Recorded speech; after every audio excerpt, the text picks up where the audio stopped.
प्रासाद, उद्यान आदि में निर्माण में भूमि परीक्षण तथा वृक्षारोपण की महिमा। सूत जी बोले, ब्राह्मणों, देव मंदिर, तगाड़ आदि के निर्माण करने में सबसे पहले प्रमाणानुसार गृहीत की गई भूमि का संशोधन कर 10 हाथ अथवा 5 हाथ के प्रमाण में बैलों से उसे जुतवाना चाहिए। देव मंदिर के लिए गृहीत भूमि को सफेद बैलों से तथा कूप, बगीचे आदि के लिए काले बैलों से जुतवाए। यदि वह भूमि याग के लिए हो तो उसे जुतवाने की आवश्यकता नहीं, मात्र उसे स्वच्छ कर लेना चाहिए। उस पूर्वोक्त स्थान को 3 दिन जुतवाना चाहिए, फिर उसके 5 प्रकार के धान्य बोने चाहिए। देव पक्ष में तथा उद्यान के लिए 7 प्रकार के धान्य वपन करने चाहिए। मूंग, उड़द, धान, तिल तथा सावा, ये 5 विहिगण हैं। मसूर और मटर या चना मिलाने से 7 विहिगण होते हैं। यदि वे बीज 3, 5 या 7 रात्रों में अंकुरित हो जाते हैं तो उसके फल इस प्रकार आने चाहिए। 3 रात वाली भूमि उत्तम, 5 रात वाली भूमि मध्यम तथा 7 रात वाली भूमि कनिष्ठ है। कनिष्ठ भूमि को सर्वथा त्याग देना चाहिए। श्वेत, लाल, पीली और काली, इन 4 वर्णों वाली पृथ्वी क्रमशः ब्राह्मणादि चारों वर्णों के लिए प्रसन्नशीत मानी गई है। प्रासाद आदि के निर्माण में पहले भूमि की परीक्षा कर लेनी चाहिए। उसकी एक विधि इस प्रकार है। अरति मात्र मतलब लगभग 1 हाथ लंबा बिल्व काष्ठ को 12 अंगुल के गड्ढे में डालकर उसके भूमि से ऊपर वाला भाग में चारों ओर 4 लकड़ियां लगाकर उनसे लपेटकर तेल से भिगो ले। इन्हें 4 बत्तियों के रूप में दीपक की भांति प्रज्वलित करें। पूर्व तथा पश्चिम की ओर बत्ती जलती रहे तो शुभ तथा दक्षिण एवं उत्तर की ओर की जलती रहे तो अशुभ माना जाता है। यदि चारों बत्तियां बुझ जाए या मंद हो जाए तो विपत्ति कारक है। इस प्रकार सम्यक रूप से पृथ्वी की परीक्षा कर उस भूमि को सूत्र से आवेदित तथा किलित कर वस्तु का पूजन करे। तदनंतर वास्तु बलि देकर भूमि खुदवाने वाले खनित्र की भी पूजा करे। वास्तु के मध्य में 1 हाथ के पैरों में भूमि को घी, मधु, स्वर्ण मिश्रित जल तथा रत्न मिश्रित जल से ईशानाभिमुख होकर लिप दे। फिर खोदते समय आप ब्राह्मण इस मंत्र का उच्चारण करें, जो वास्तु देवता का बिना पूजन किए प्रासाद, तड़ाग आदि का निर्माण करता है, यमराज उसका आधा पुण्य नष्ट कर देते हैं। अतः प्रासाद, आराम, उद्यान, महाकूप, गृह निर्माण में पहले वास्तु देवता का विधि पूर्वक पूजन करना चाहिए। जहाँ स्तंभ की आवश्यकता हो वहाँ साल, खैर, पलाश, केसर, बेल तथा बकुल इस वृक्षों से निर्मित यूप कलयुग में प्रशस्त माने गए हैं। यदि वापी, कूप आदि का विधिहीन खनन एवं आम्र आदि वृक्षों का विधिहीन रोपण करे तो उसे कुछ भी फल प्राप्त नहीं होता, अपितु केवल अधोगति ही मिलती है। नदी के किनारे श्मशान तथा अपने घर से दक्षिण की ओर तुलसी वृक्ष का रोपण न करे, अन्यथा यम यातना भुगतनी पड़ती है। विधिपूर्वक वृक्षों का रोपण करने से उसे पत्र, पुष्प तथा फल के रज, रेणुओं आदि का समागम उसके पितरों को प्रतिदिन तृप्त करता है। जो व्यक्ति छाया, फूल और फल देने वाले वृक्षों का रोपण करता है या वृक्ष मार्ग में तथा देवालय में वृक्षों को लगाता है, वह अपने पितरों को बड़े बड़े पापों से तारता है और रोपण करता इस मनुष्य लोक में पहली महती कीर्ति तथा शुभ परिणामों को प्राप्त करता है और अतीत तथा अनागत पितरों की स्वर्ग में जाकर भी तारता ही रहता है। अतः द्विजगण, वृक्ष लगाना अत्यंत शुभकारक है। जिसको पुत्र नहीं है उसके लिए वृक्ष ही पुत्र है। वृक्षारोपण कर्ता के लौकिक पारलौकिक कर्म वृक्ष ही करते रहते हैं तथा स्वर्ग प्रदान करते हैं। यदि कोई अस्वस्थ वृक्ष का आरोपण करता है तो वह उसके लिए 1,00,000 पुत्रों से भी बढ़कर है। अतएव अपनी सदृति के लिए कम से कम 1 या 2 अथवा 3 अस्वस्थ वृक्ष लगाना चाहिए। 1,000 लाख करोड़ जो भी मुक्ति के साधन हैं उनमें एक अस्वस्थ वृक्ष लगाने की बराबरी नहीं कर सकते। अशोक वृक्ष लगाने से सभी शोक नहीं होता। अशोक वृक्ष लगाने से कभी शोक नहीं होता। प्लक्स मतलब पाकड़ वृक्ष उत्तम स्त्री प्रदान करता है, ज्ञान रूपी फल भी देता है। बिल्व वृक्ष दीर्घ आयुष्य प्रदान करता है। जामुन का वृक्ष धन देता है। तेंदु का वृक्ष कुल वृद्धि कराता है। दाड़िम अनार का वृक्ष स्त्री सुख प्राप्त कराता है। बकुल पापनाशक। वंजुल मतलब तिनिश बल बुद्धिप्रदक है। धाव की मतलब धव स्वर्ग प्रदान करता है। वटवृक्ष मोक्षप्रद। आम्रवृक्ष अभीष्ट कामनाप्रद और गुवाक सुपारी का वृक्ष सिद्धिप्रद है। बल्व मधुक मतलब महुआ तथा अर्जुन वृक्ष सब प्रकार का अन्न प्रदान करता है। कदम्ब वृक्ष से विपुल लक्ष्मी की प्राप्ति होती है। तिनतिड़ी इमली का वृक्ष धर्म दूषक माना गया है। समी वृक्ष रोगनाशक है। केसर से शत्रुओं का विनाश होता है। श्वेत वट धन प्रदाता है। पनस मतलब कटहल वृक्ष मंद बुद्धि कारक है। मरकटी मतलब केवाच एवं कदम वृक्ष के लगाने से संतति का क्षय होता है। शीशम, अर्जुन, जयंती, करवीर, बैल तथा पलाश वृक्ष से आरोपण से स्वर्ग की प्राप्ति होती है। विधि पूर्वक वृक्ष का रोपण करने से स्वर्ग सुख प्राप्त होता है और रोपण कर्ता के 3 जन्मों के पाप नष्ट हो जाते हैं। 100 वृक्षों का रोपण करने वाला ब्रह्मा रूप और 1000 वृक्षों का रोपण करने वाला विष्णु रूप बन जाता है। वृक्ष के आरोपण में वैशाख मास श्रेष्ठ एवं ज्येष्ठ अशुभ है। आषाढ़, श्रावण तथा भाद्रपद ये 3 श्रेष्ठ हैं। अश्विन कार्तिकेय में वृक्ष लगाने से विनाश या क्षय होता है। श्वेत तुलसी प्रशस्त मानी गई है।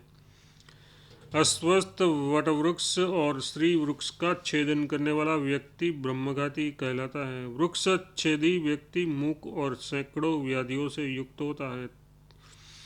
तिनतिड़ी के बीजों को इक्षुदंड से पीसकर उसे जल में मिलाकर सींचने से अशोक की तथा नारियल के जल एवं शहद जल से सींचने से आम्रवृक्ष की वृद्धि होती है। अस्वस्थ वृक्ष के मूल से 10 हाथ चारों ओर का क्षेत्र पवित्र पुरुषोत्तम क्षेत्र माना गया है और उसकी छाया जहाँ तक पहुँचती है तथा अस्वस्थ वृक्ष के संसर्ग से बहने वाला जल जहाँ तक पहुँचता है वह क्षेत्र गंगा के समान पवित्र माना गया है। सूत जी पुनः बोले, विप्रश्रेष्ठ तांत्रिक पद्धति के अनुसार सभी प्रतिष्ठादि कार्यों में शुद्ध दिन ही लेना चाहिए। वृक्षों के उद्यान में कुआं अवश्य बनाना चाहिए। तुलसी वन में कोई याग नहीं करना चाहिए। तालाब, बड़े बाग तथा देवस्थान के मध्य सेतु नहीं बनाना चाहिए, परंतु देवस्थान में तड़ाग बनाना चाहिए। शिवलिंग की प्रतिष्ठा में अन्य देवता की स्थापना नहीं करनी चाहिए। उसमें देशकाल और शिवागमों की मर्यादा के अनुसार आचरण करना चाहिए। इसके विपरीत आचरण करने पर आयु का ह्रास होता है। द्विजगण तालाब, पुष्करिणी तथा उद्यान आदि का जो परिणाम बतलाया गया हो उस अपने कम पैमार पर ये बताइए उससे कम पैमाने पर ये बनाए जाए तो दोष हैं, किंतु 10 हाथ के परिणाम में हो तो कोई दोष नहीं है। यदि वे 2000 हाथों से प्रतिष्ठित प्रमाण में बनाए गए तो अब उनकी प्रतिष्ठा विधि पूर्वक अवश्य करनी चाहिए। अध्याय 11 समाप्त 10-11 समाप्त।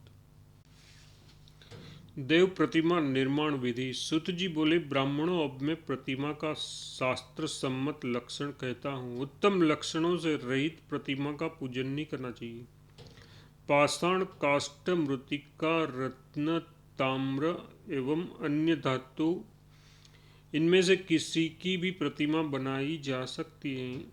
इसके पूजन से सभी अभिष्ट फल प्राप्त होते हैं। मंदिर के माप के अनुसार शुभ लक्षणों से संपन्न प्रतिमा बनानी चाहिए। घर में 8 अंगुली से अधिक ऊंची प्रतिमा का पूजन नहीं करना चाहिए। देवालय के द्वार की जो ऊंचाई हो उसे 8 भागों में विभक्त कर 3 भाग के माप में पिंडिका तथा 2 भाग के माप में देव प्रतिमा बनाइए। 84 अंगुल 3.5 हाथ की प्रतिमा वृद्धि करने वाली होती है। प्रतिमा के मुख की लंबाई 12 अंगुली होनी चाहिए। मुख के 3 भाग के प्रमाण में चिबक, ललाट तथा नासिका होनी चाहिए। नासिका के बराबर ही कान और ग्रीवा बनानी चाहिए। नेत्र 2 अंगुल प्रमाण के बनाने चाहिए। नेत्र के मान के तीसरे भाग में आँख की तारिका बनानी चाहिए। तारिका के तृतीय भाग में सुंदर दृष्टि बनानी चाहिए। ललाट, मस्तक तथा ग्रीवा ये तीनों बराबर माप के हो। सिर का विस्तार 32 अंगुल होना चाहिए। नासिका, मुख और ग्रीव से हृदय एक सिद्ध में होना चाहिए। मूर्ति की जितनी ऊंचाई हो उतनी आधे में कटी प्रदेश बनाना चाहिए। दोनों बाहु, जंघा तथा उरु परस्पर समान हो। टखने 4 अंगुल ऊंचे बनाने चाहिए। पैर के अंगूठे 3 अंगुली के हो और उसका विस्तार 6 अंगुली का हो। अंगूठे के बराबर ही तर्जनी होनी चाहिए। शेष अंगुलियां क्रमशः छोटी हो तथा सभी अंगुलियां नखयुक्त बनाइए। पैर की लंबाई 14 अंगुल में बनानी चाहिए। अधर, औष्ठ, वृक्षस्थल, भू, ललाट, गंडस्थल तथा कपोल भरे पूरे सुडौल, सुंदर तथा मांसल बनाने चाहिए, जिससे प्रतिमा देखने में सुंदर मालूम हो। नेत्र विशाल, फैले हुए तथा लालिमा लिए हुए बनाने चाहिए। इस प्रकार के शुभ लक्षणों से संपन्न प्रतिमा शुभ और पूज्य मानी गई है। प्रतिमा के मस्तक में मुकुट, कंठ में हार, बाहुओं में कटक और अंगद पहनाने चाहिए। मूर्ति सर्वांग सुंदर, आकर्षण तथा तंत्र अंगों के आभूषणों से अलंकृत होनी चाहिए। भगवान की प्रतिमा में देव कलाओं का आधान होने पर भगवत प्रतिमा प्रत्येक को अपनी ओर बरबस आकृत कर लेती हैं और सभी अभिष्ट वस्तु का लाभ कराती हैं।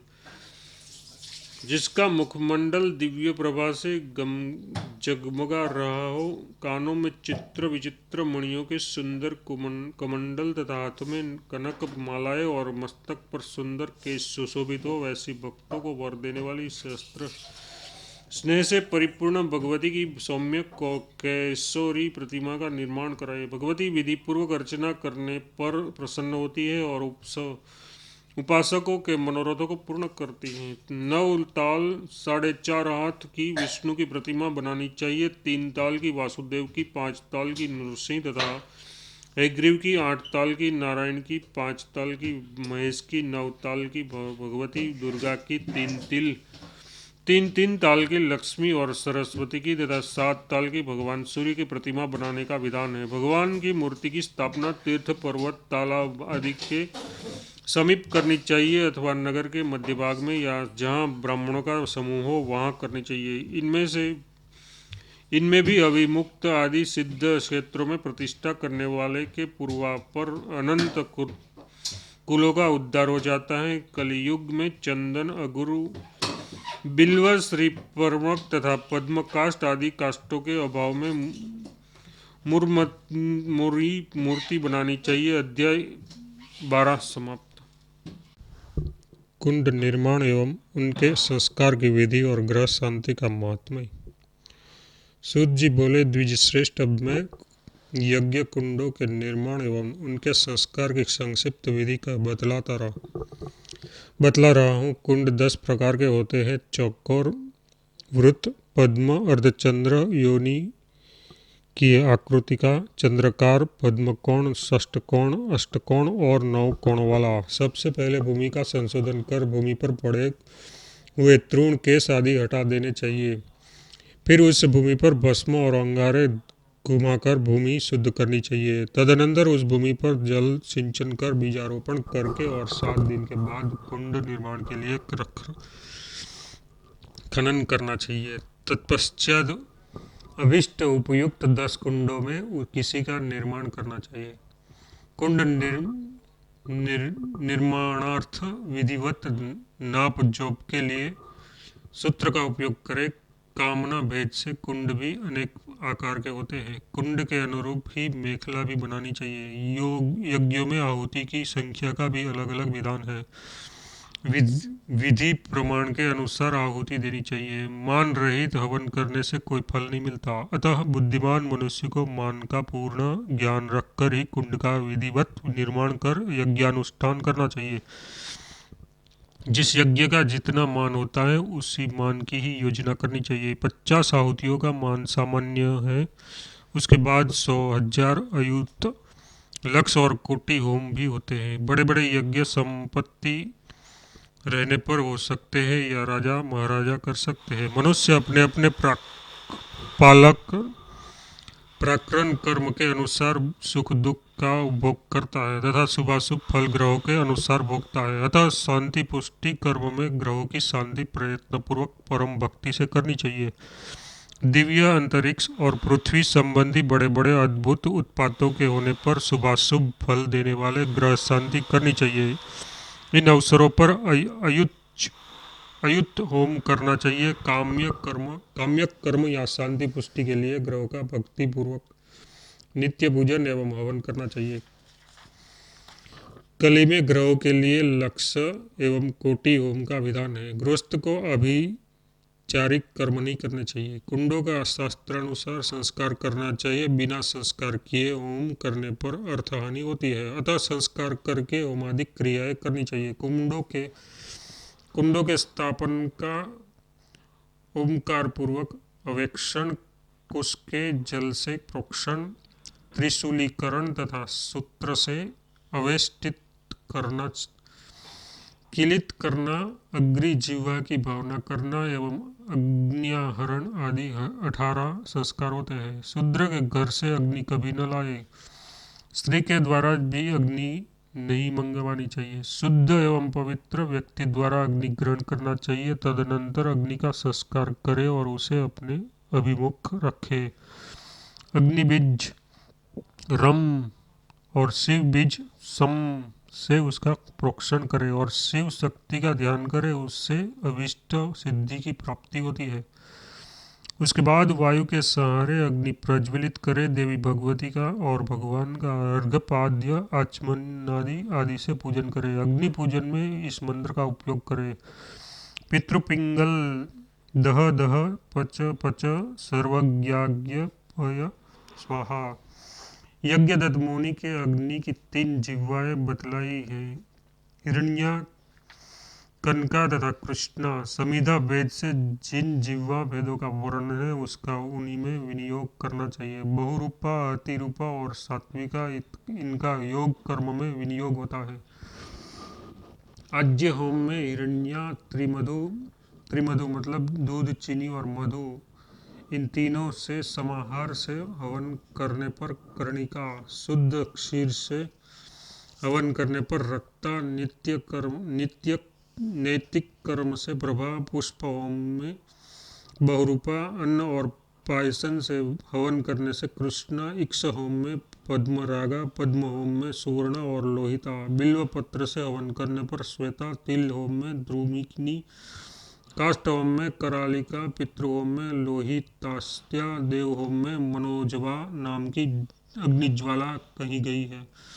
जिन जिन समिधियों से हवन किया जाता है उन समिधियों में वैश्वानर नामक अग्निदेव स्थित रहते हैं। अग्नि के मुख में मंत्रोच्चारण पूर्वक आहुति पड़ने पर अग्निदेवता सभी प्रकार का अभ्युदय करते हैं। मुख के अतिरिक्त शेष स्थानों पर आहुति देने से अनिष्ट फल होता है। अग्नि की जिह्वा विशेष रूप से द्रुता आहुति में हिरण्या एवं अनन्याय आहुतियों में गणना वक्रा, कृष्णाभा, प्रभा, सुप्रभा, बहुरूपा तथा अतिरूपा का नाम से प्रसिद्ध है। कुंड के उदर में यथार्थ मध्य में आहुतियाँ देनी चाहिए, इधर उधर नहीं देनी चाहिए। चंदन, अगरू, कपूर, पाटला तथा यूथी का मतलब जूही के समान अग्नि के प्रादुर्भूत गंध सभी प्रकार का कल्याणकारक होती है।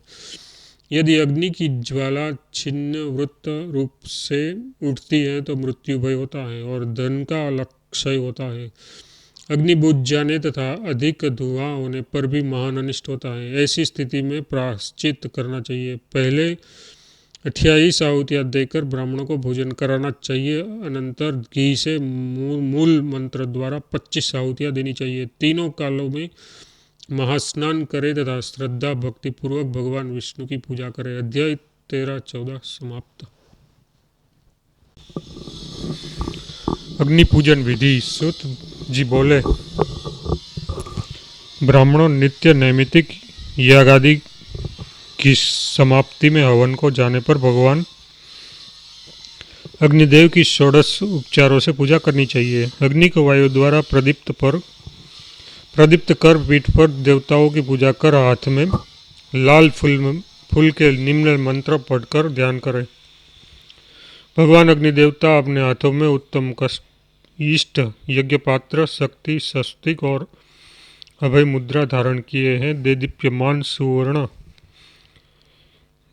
सदस्य उनका स्वरूप है। उन कमल के ऊपर विराजमान है। 3 नेत्र हैं तथा वे जटाओं और मुकुट से सुशोभित है। मंडप के पूर्व आदि द्वार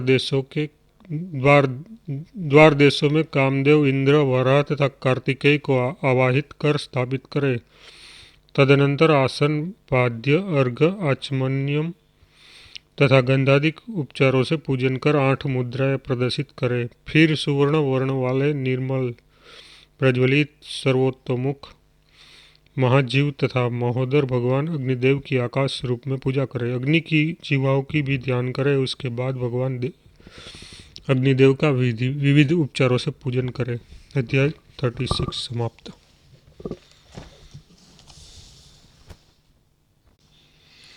विविध कर्मों में अग्नि के नाम तथा होम द्रव्यों का वर्णन।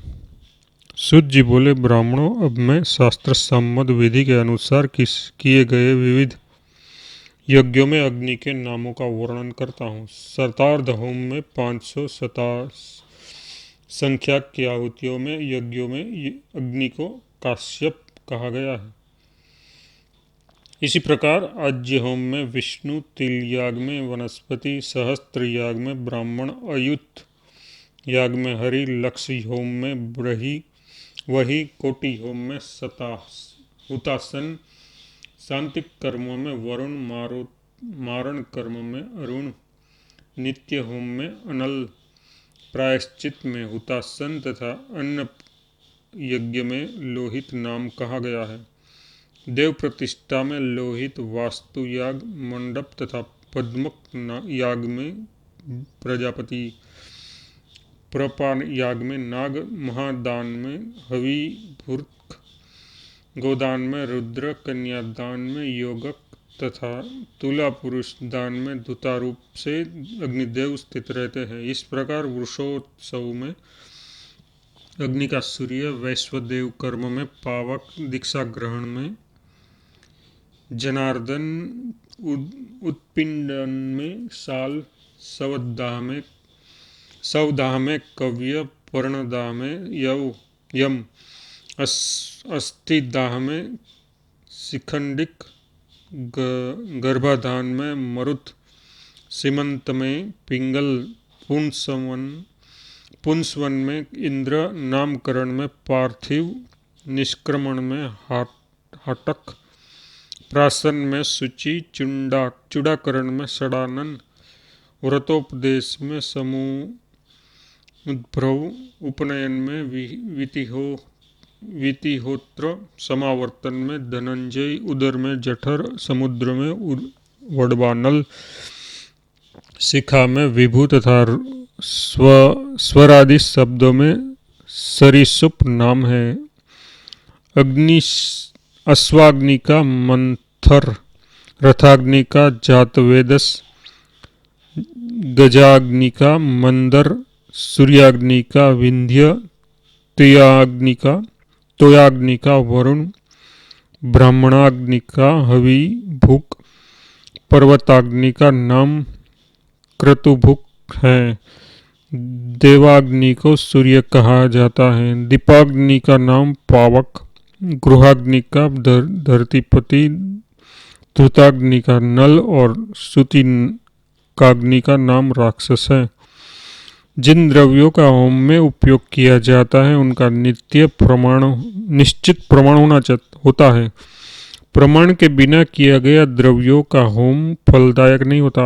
अतः शास्त्र के अनुसार प्रमाण का परिज्ञान कर लेना चाहिए। घी, दूध, पंचगव्य, दधि, मधु, लाजा, गुड़, इख, पत्र, पुष्प, सुपारी, समिधा, व्रीहि, डंठल के साथ जपा पुष्प और केसर, कमल, जयंती, मातुंगुल, बेरोजा, नींबू, नारियल, कुशांड, ककड़ी, गुरुच, तिंदुल, 3 पत्तों वाली दुब आदि अनेक होम द्रव्य कहे गए हैं। भूर्ज पत्र, समी तथा समिधा प्रादेश मात्र के होने चाहिए। बिल्व पत्र 3 पत्र युक्त किंतु छिन्न छिन्न नहीं होना चाहिए। इनमें शास्त्र निर्दिष्ट प्रमाण से न्यूनता या अधिकता नहीं होनी चाहिए। अभिष्ट प्राप्ति के निमित्त किए जाने वाले शांति कर्म शास्त्रोक्त रीति से संपन्न होने चाहिए। अध्याय 17-18 समाप्त। यज्ञोपात्रों का स्वरूप और पूर्णाहुति की विधि। सूत जी बोले, ब्राह्मणों यज्ञ क्रिया के उपयोग में आने वाले श्रुआ के निर्माण में श्रीपर्णी, शिखम, सिंसपा, श्रीरी, दूध वाले वृक्ष, बिल्व और खदीर के काष्ठ प्रसन्न माने गए हैं। याग क्रिया में उनके बने श्रुआ के उपयोग से सिद्धि प्राप्त होती है। देव प्रतिष्ठा में आंवला, खदीर और केसर के वृक्ष को भी श्रुआ के लिए शास्त्रोक्त के उत्तम कहा गया। श्रुआ प्रतिष्ठा कार्य में, प्रशासन तथा संस्कार कर्म में और यज्ञादि कर्मों में प्रयुक्त होता है। श्रुआ के निर्माण में बिल्व काष्ठ ग्रहण करना चाहिए, परंतु उनके ग्रहण के समय रिक्ता आदि तिथियां न हो। उस काष्ठ को ग्रहण करने वाला व्यक्ति पहले उपवास करे और मध, मांस आदि सभी वस्तुओं का परित्याग कर दे। स्त्री संपर्क से भी दूर रहे। एक काष्ठ से सूर्वा और श्रुक दोनों का निर्माण किया जा सकता है। इनका निर्माण शास्त्रोक्त विधि के अनुसार करना चाहिए। दर्भी यथार्थ करछूल का निर्माण स्वर्ण या तांबे से किया जाना चाहिए। यदि काष्ठ से करछूल बनानी हो तो गंभारी वृक्ष, तेलू का वृक्ष और दूध वाले वृक्ष के काष्ठ से 12 अंगुल की बनानी चाहिए। उनका नीचे का मंडल 2 अंगुल का होना चाहिए। यज्ञ साधन में यह उपयोगी है। तांबे की करछूल 40 तोले प्रायः आधा किलो की होती है और उसका मंडल 5 अंगुल का तथा लंबाई 8 हाथ की होती है। यही दर्वी मतलब करछुल पायस निर्माण में उपयोगी है। आज्य शोधन के लिए 10 तोले की ताम्रमयी करछुल होती है। इसके अभाव में पीपल के काष्ठ से 16 अंगुल के माप में दर्वी मतलब करछुल बनाइए। आज्य स्थाली तांबे की या मिट्टी की भी हो सकती है। सूत जी बोले, ब्राह्मणों अब मैं पूर्णाहुति की विधि बतला रहा हूँ। इसके अनुष्ठान से यज्ञ पूर्ण होता है। अतएव पूर्णाहुति विधि पूर्वक करनी चाहिए। पूर्णाहुति के बाद यज्ञ में आवाहित किए गए देवताओं को अर्घ्य देना चाहिए। यदि यज्ञ अपूर्ण रहे तो यजमान श्री विहीन हो जाता है और यज्ञ पूर्ण फलदायक नहीं होता। शुरुआत में चरू रखकर भगवान सूर्य को अर्घ्य देना चाहिए। यज्ञ संपन्न हो जाने पर ब्राह्मणों को भोजन कराना चाहिए। तदनंतर यजमान घर में प्रवेश कर कुल देवताओं की प्रार्थना करे। प्रतिष्ठा याग में पूर्णाहुति के समय सप्तते देही में पूर्णादवि और पुंतु इन मंत्रों का पाठ करे तथा नित्य नैमितिक याग में पुनंतु दुर्वादर्वी सप्तते तथा देही में का पाठ करे। विद्वानों को इनमें अपने कुल परंपरा की भी विचार करना चाहिए। पूर्णाहुति खड़ा होकर संपन्न करना चाहिए, बैठकर नहीं। ग्रह होम तथा सत होम में एक पूर्णाहुति देनी चाहिए।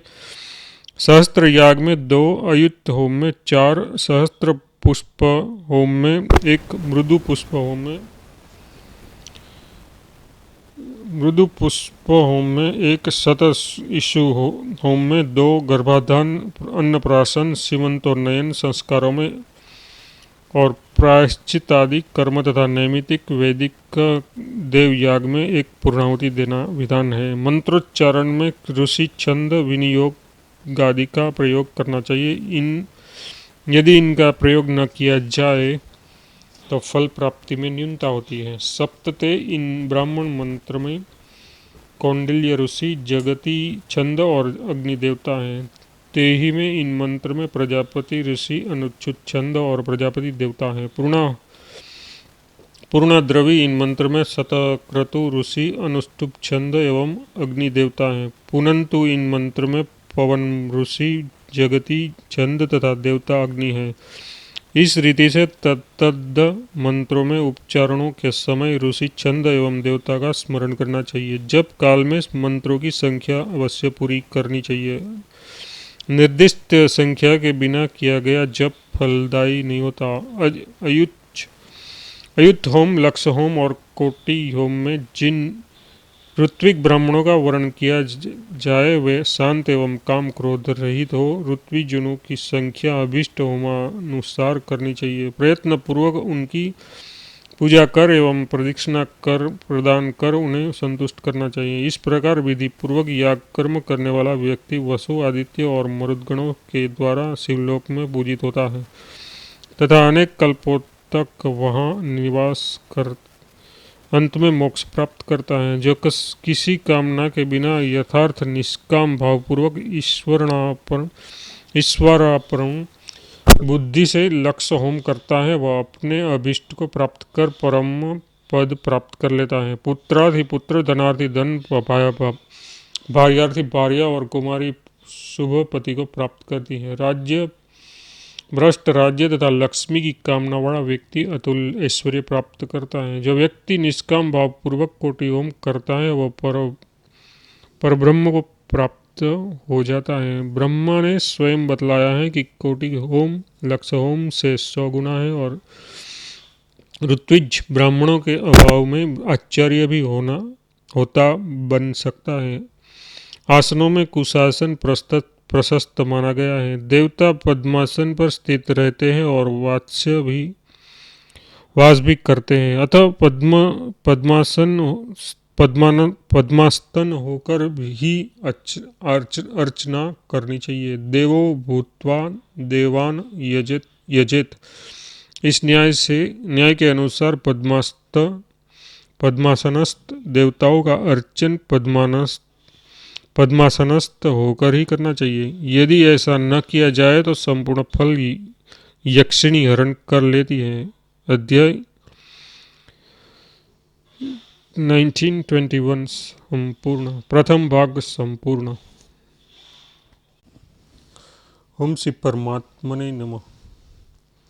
मध्यम पर्व द्वितीय भाग। यज्ञादि कर्मों के मंडल निर्माणों का विधान तथा कौंचादि पक्षियों के दर्शन का फल। सूत जी ने कहा, ब्रह्मगण ब्राह्मणगण, अब मैं आप लोगों से पुराणों में वर्णित मंडल निर्माण के विषय में कहता हूँ। बुद्धिमान व्यक्ति हाथ से नापकर मंडल का माप निश्चित करे, फिर उसे तटस्थ स्थानों में विधि विहित लाल आदि रंग भरे, उनमें देवताओं के अस्त्र विशेष 12 मध्य और कोण में लिखकर प्रदर्शित करे। शंभु, गौरी, ब्रह्मा, राम और कृष्ण आदि का अनुक्रम से निर्देश करे।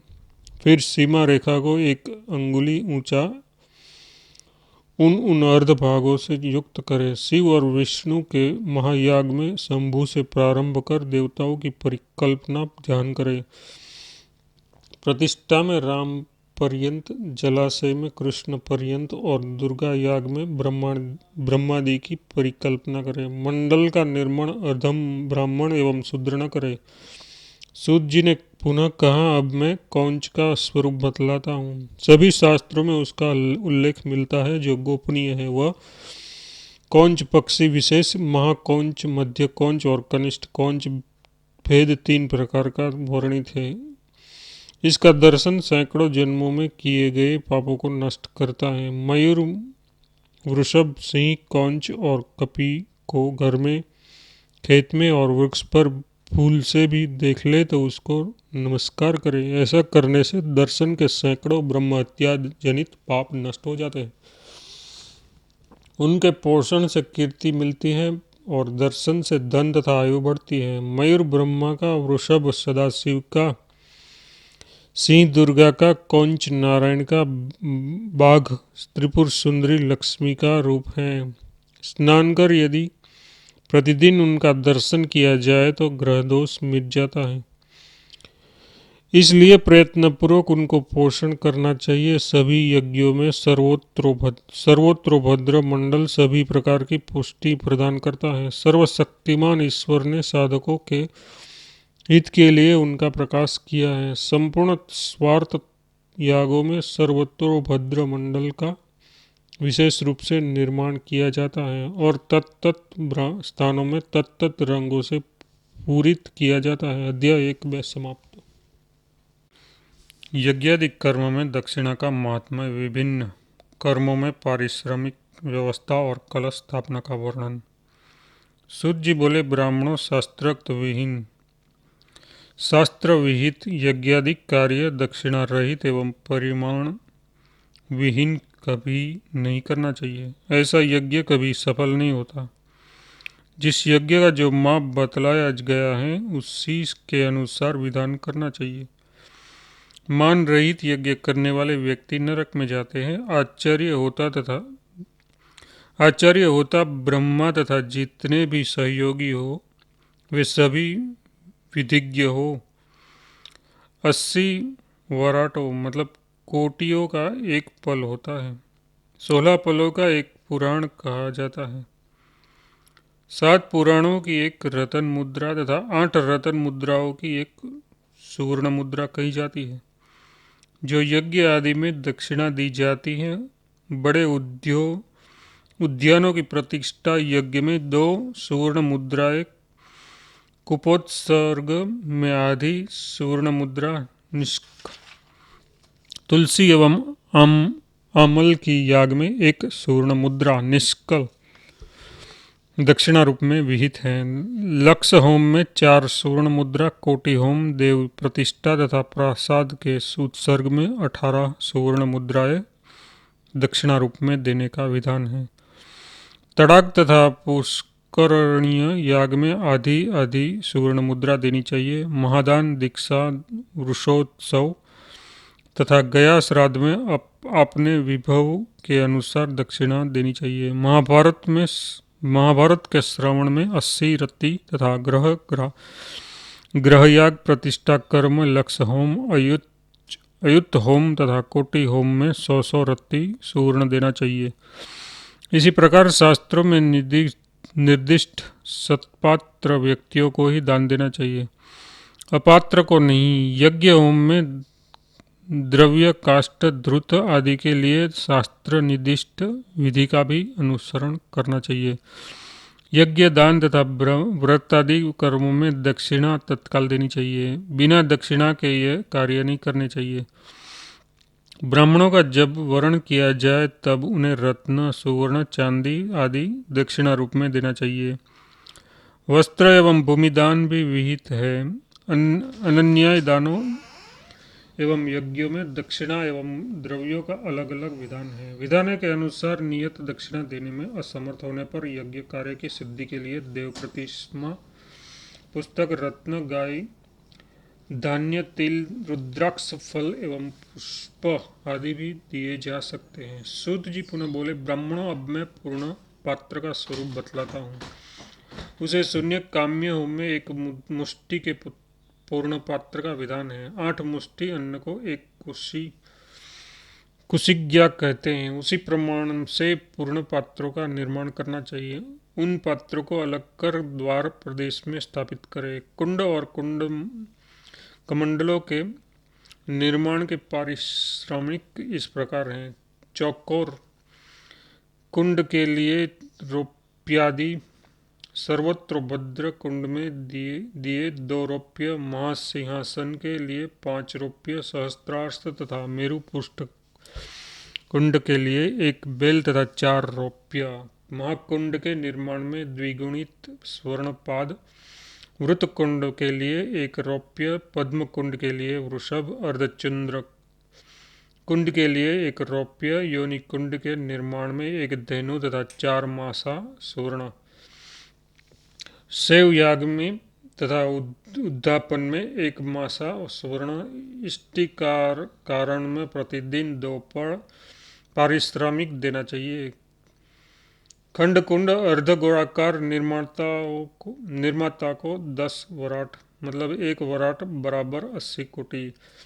इससे बड़े कुंड के निर्माण में 1 कारणी की मतलब मासे का 1/4 भाग। 7 हाथ के कुंड निर्माण में 1 पड़। बृहस्कूप के निर्माण में प्रतिदिन 2 पल। गृह निर्माण में प्रतिदिन 1 रत्ती सोना। कोष्ठ बनाना हो तो आधा पल। रंग से रंगाने में 1 पल। वृक्षों के रोपण में प्रतिदिन 1.5 पल पारिश्रमिक देना चाहिए। इस तरह पृथक कर्मों में अनेक रीति से पारिश्रमिक का विधान किया गया है। यदि नापित सिर से मुंडन करे तो उसे 10 काकिनी देनी चाहिए। स्त्रियों के नख आदि के रंजन के लिए कार्किणी के साथ पड़ भी देना चाहिए। धान के रोपण में 1 दिन का 1 पड़ पारिश्रमिक होता है। तेल और क्षार से वर्जित वस्त्र की धुलाई के लिए 1 पड़ पारिश्रमिक देना चाहिए। इसमें वस्त्र की लंबाई के अनुसार कुछ वृद्धि भी की जा सकती है। मिट्टी के खोदने में, कुदाल चलाने में, इक्षुदंड के निष्पिंडन तथा सहस्त्र पुष्प चयन में 10-10 कारणी की पारिश्रमिक देना चाहिए। छोटी माला बनाने में 1 कारणी की, बड़ी माला बनाने में 2 कारणी की काकिनी देना चाहिए। दीपिका का आधार कौसे का पात्र कौसे के पीतल का होना चाहिए। इस दोनों के अभाव में मिट्टी का भी आधार बनाया जा सकता है। भविष्य पुराण का यह अध्याय इतिहास की दृष्टि से बड़े महत्व का है। केवल कौटिल्य अर्थशास्त्र और शुक्र नीति से ही भारत की प्राचीन मुद्राओं एवं पारिश्रमिकता पता चलता है। अन्य किसी पुराण या धार्मिक ग्रंथों में इसका कोई संकेत नहीं किया गया है। गीता प्रेस से आधारित मार्क्सवाद और रामराज्य पुस्तक में पारिश्रमिक वाले प्रकरण में इस प्रकार पूरा विचार किया गया है तथा कल्याण सन अंक में भी इस विचार प्रकट किया गया है। सूत जी पुनः बोले, ब्राह्मणों, अब मैं कलशों के विषय में निश्चित मत प्रकट करता हूँ, जिसका उपयोग करने से मंगल होता है और यात्रा में सिद्धि प्राप्त होती है। कलश में 7 अंग अथवा 5 अंग होते हैं। कलश में केवल जल भरने से ही सिद्धि नहीं होती। इसमें अक्षत और पुष्पों से देवताओं का आह्वान कर उनका पूजन भी करना चाहिए। ऐसा न करने से पूजन निष्फल हो जाता है। वट, अश्वत्थ, दव, वृक्ष और बिल्व वृक्ष के पल्लवों को कलश के ऊपर रखे। प्रचलित परंपरा में आम, पीपल, बगदल, पक्ष मतलब पाकड़ तथा गूलर ये पंच पल्लव कहे गए हैं। वृक्ष के पल्लवों को कलश के ऊपर रखे। कलश सोना, चांदी, तांबा या मृतिका के बनाए जाते हैं। कलश का निर्माण अपनी सामर्थ्य के अनुसार करें। कलश अभेद, निश्छद्र, नवीन, सुंदर एवं जल से पूरित होना चाहिए। कलश के निर्माण के विषय में भी निश्चित प्रमाण बतलाया गया है। बिना माप के बना हुआ कलश उपयुक्त नहीं माना गया है। जहाँ देवताओं का आह्वान पूजन किया जाए उन्हीं की सन्निधि में कलश की स्थापना करनी चाहिए। व्यतिक्रम करने पर फल का अपहरण राक्षस कर लेते हैं। स्वस्तिक बनाकर उनके ऊपर निर्दिष्ट विधि से कलश स्थापित कर वारुण आदि देवताओं का आह्वान करके उनका पूजन करना चाहिए। अध्याय 3-4 समाप्त। चतुर्विधि मास व्यवस्था एवं मलमास वर्णन। सूत जी बोले, ब्राह्मणों, अब मैं विभिन्न प्रकार के मासों का वर्णन करता हूँ। 4 मास प्रकार के होते हैं: चांद्र, सौर, सावन तथा नक्षत्र। शुक्ल प्रतिपदा से लेकर अमावस्या का मास चांद्रमास कहा जाता है। सूर्य की एक संक्रांति से दूसरी संक्रांति में प्रवेश करने का समय और सौर मास कहलाता है। पूरे 30 दिन का सावन मास होता है, अश्विन से लेकर रेवती पर्यंत। नक्षत्र मास होता है, सूर्योदय से दूसरे सूर्योदय तक जो दिन होता है उसे सावन दिन कहते हैं। एक तिथि में चंद्रमा जितना भोग करता है वह चांद्र दिवस कहलाता है। राशि के 30वें भाग को सौर दिन कहते हैं। 3 दिन को मिलाकर अहोरात्रि होती है। किसी भी तिथि को लेकर 30 दिन बाद आने वाली तिथि तक का समय सावन मास होता है। प्रायश्चित, अन्नप्राशन तथा मंत्रोपासना में, राजा के कर ग्रह में, व्यवहार में, यज्ञ में तथा दिन की गणना आदि में सावन मास ग्राह्य है। सौर मास विवादी संस्कार, यज्ञ, व्रत आदि सत्कर्म तथा स्नान आदि में ग्राह्य है। चांद्रमास पार्वण, अष्टाक श्रावण, साधारण श्राद्ध, अष्टाक श्राद्ध, साधारण श्राद्ध, धार्मिक कार्यों आदि के लिए उपयुक्त है। चैत्र आदि मासों में तिथि को लेकर जो कर्म विहित हैं वे चांद्रमास से करने चाहिए। सोम या पितृगणों को कार्य आदि में नक्षत्र मास प्रशस्त माना गया है। चित्रा नक्षत्र के योग से चैत्री पूर्णिमा होती है, इससे उपलक्षित मास चैत्र कहा जाता है। चैत्र आदि जो 12 चांद्रमास हैं वे तत्त नक्षत्र के योग से तत्त नाम वाले होते हैं। जिस महीने में पूर्णिमा का योग न हो वह प्रजा, पशु आदि के लिए अति अहितकर होती है। पशु आदि के लिए अहितकर होता है। सूर्य और चंद्रमा दोनों नित्य तिथि का भोग करते हैं। जिस 3 दिनों में संक्रमण न हो वह मलमास या अधिक मास, पुरुषोत्तम मास कहलाता है। उसमें सूर्य की कोई संक्रांति नहीं होती। प्रायः 28 वर्ष मतलब 32 मास के बाद ये मास आता है। इस महीने में सभी तरह की प्रेत क्रियाएं तथा सपिंडीकरण क्रियाएं भी की सकती सपिंडन क्रियाएं भी जा सकती है, परंतु यज्ञ विवाहित कार्य नहीं होते। इसमें तीर्थ स्नान, देव दर्शन, व्रत, उपवास आदि, सीमंतोन्नयन, ऋतु शांति, पुंसवन और पुत्र आदि का मुख दर्शन किया जा सकता है। इसी तरह शुक्रास्त में भी ये क्रियाएं की जा सकती है। राज्याभिषेक भी मलमास में हो सकता है। व्रतारंभ, प्रतिष्ठा, चूड़ाकर्म, उपनयन, मंत्रोपासना, विवाह, नूतन गृह निर्माण, नूतन गृह प्रवेश, गौ आदि का ग्रहण, आश्रमांतर में प्रवेश, तीर्थ यात्रा, अभिषेक कर्म, वृषोत्सव, कन्या का द्वारागमन तथा यज्ञ यागादि, इन सब का मलमास में निषेध है। इसी तरह शुक्रास्त एवं उसके वाधव्य और बालव्य में भी इसका निषेध है। गुरु के अस्त एवं सूर्य के सिंह राशि में स्थित होने पर अभी अधिक मास में जो निषिद्ध कर्म हैं उन्हें नहीं करना चाहिए। कर्क राशि में शुक्र सूर्य के आने पर भगवान शयन करते हैं और उनके तुला राशि में आने पर निद्रा का त्याग करते हैं। अध्याय छठा समाप्त।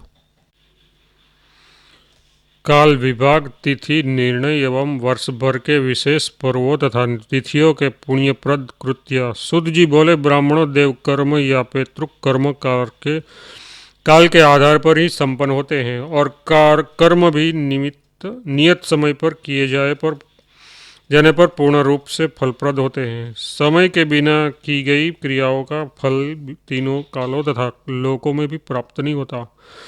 अतः मैं काल के विभागों का वर्णन करता हूँ। यद्यपि काल अमृत रूप में एक तथा भगवान का ही अनंतम स्वरूप है, तथापि उपाधियों के भेद से वह दीर्घ, लघु आदि अनेक रूपों में विभक्त हैं। तिथि, नक्षत्र, वार तथा रात्रि का संबंध आदि जो कुछ हैं वह सभी काल के ही अंग हैं और पक्ष, मास आदि रूप से वर्षांतरों में भी आते जाते रहते हैं तथा वही सब कर्मों के साधन हैं।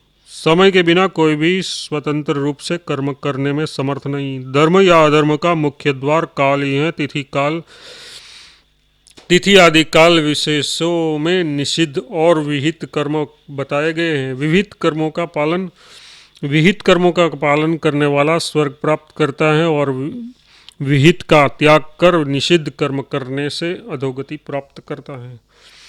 पूर्वाह व्यापिनी तिथि में वैदिक क्रियाएं करनी चाहिए। एकोदष्टि श्राद्ध मध्याह्न व्यापिनी तिथि में और पार्वण श्राद्ध अपराह व्यापिनी तिथि में करना चाहिए। वृद्धि श्राद्ध आदि प्रातः काल में करने चाहिए। ब्रह्मा जी ने देवताओं के लिए तिथियों के साथ पूर्वाह काल किया है, पूर्वाह काल दिया है और पितरों को अपहार पूर्वा में देवताओं का अर्चन करना चाहिए। तिथियां 3 प्रकार की होती हैं, खरवा, दर्पा और हिस्त्रा।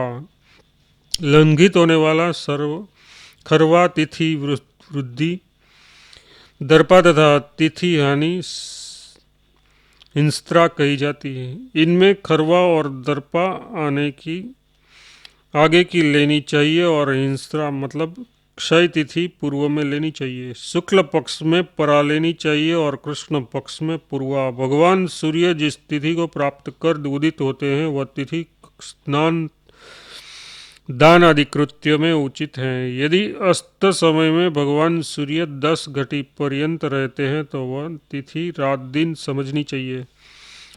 शुक्ल पक्ष अथवा कृष्ण पक्ष में खरवा या दर्पा तिथि के अस्त पर्यंत सूर्य रहे तो पितृकर्म में वही तिथि ग्राह्य है। 2 दिन में मध्याह्न काल व्यापिनी तिथि होने पर अस्त पर्यंत रहने वाली प्रथम तिथि श्राद्ध आदि में विहित है।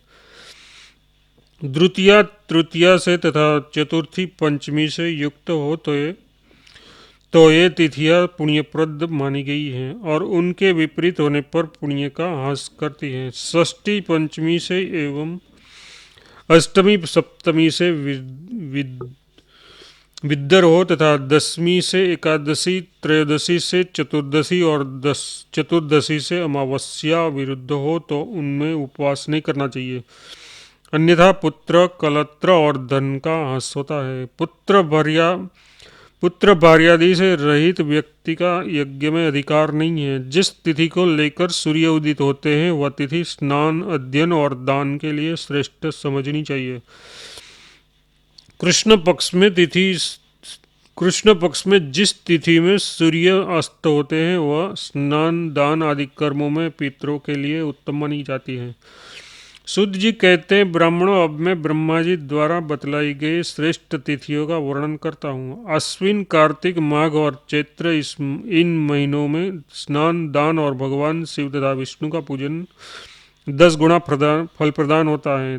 प्रतिपदा तिथि में अग्निदेव का यजन और हवन करने से सभी तरह के धान्यों और इच्छित धन प्राप्त होते हैं। यदि शुक्ल पक्ष में द्वितीया तिथि बृहस्पतिवार से युक्त हो तो इस तिथि में विधि पूर्वक भगवान अग्निदेव का पूजन और नक्त व्रत करने से इच्छित ऐश्वर्य प्राप्त होता है। मिथुन मतलब आषाढ़ और कर्क मतलब श्रावण आदि के सूर्य में जो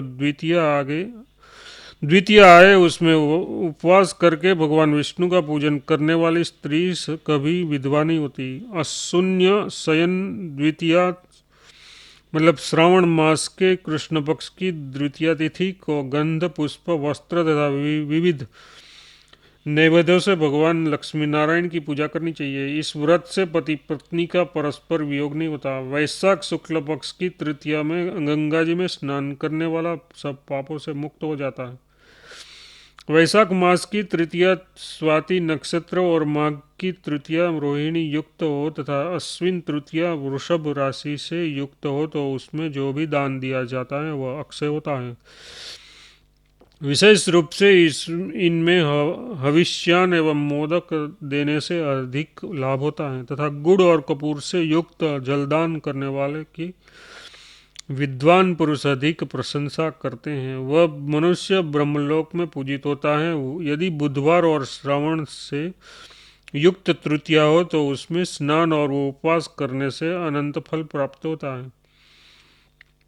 भरणी नक्षत्र युक्त चतुर्दशी में यमदेवता की उपासना करने से संपूर्ण पापों से मुक्ति मिलती है। भाद्रपद की शुक्ला चतुर्थी शिवलोक में पूजित है। कार्तिक और माघ मास में ग्रहणों में स्नान जप तप दान उपवास और श्राद्ध करने से अनंत फल मिलता है। चतुर्थी में संपूर्ण विधियों से नाश तथा इच्छा पूर्ति के लिए भगवान गणेश की पूजा मोदक आदि से भक्तिपूर्वक करनी चाहिए। श्रावण मास के शुक्ल पक्ष की पंचमी में द्वार देश के दोनों ओर गोमय से नागों की रचना कर दूध दही सिंदूर चंदन गंगाजल एवं सुगंधित द्रव्यों से नागों का पूजन करना चाहिए। नागों का पूजन करने वालों के कुल में निर्भयता रहती है एवं प्राणों की रक्षा भी होती है। श्रावण कृष्ण पंचमी को घर के आंगन में नीम के पत्तों से मनसा देवी की पूजा करने से कभी सर्प भय नहीं होता।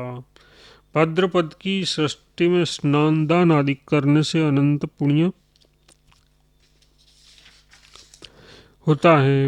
विप्रगणों माघ और कार्तिक की षष्ठी में व्रत करने से इहलोक और परलोक में असीम कीर्ति प्राप्त होती है। शुक्ल पक्ष की सप्तमी में यदि संक्रांति पड़े तो उनका नाम महाजया या सूर्य प्रिया होती है।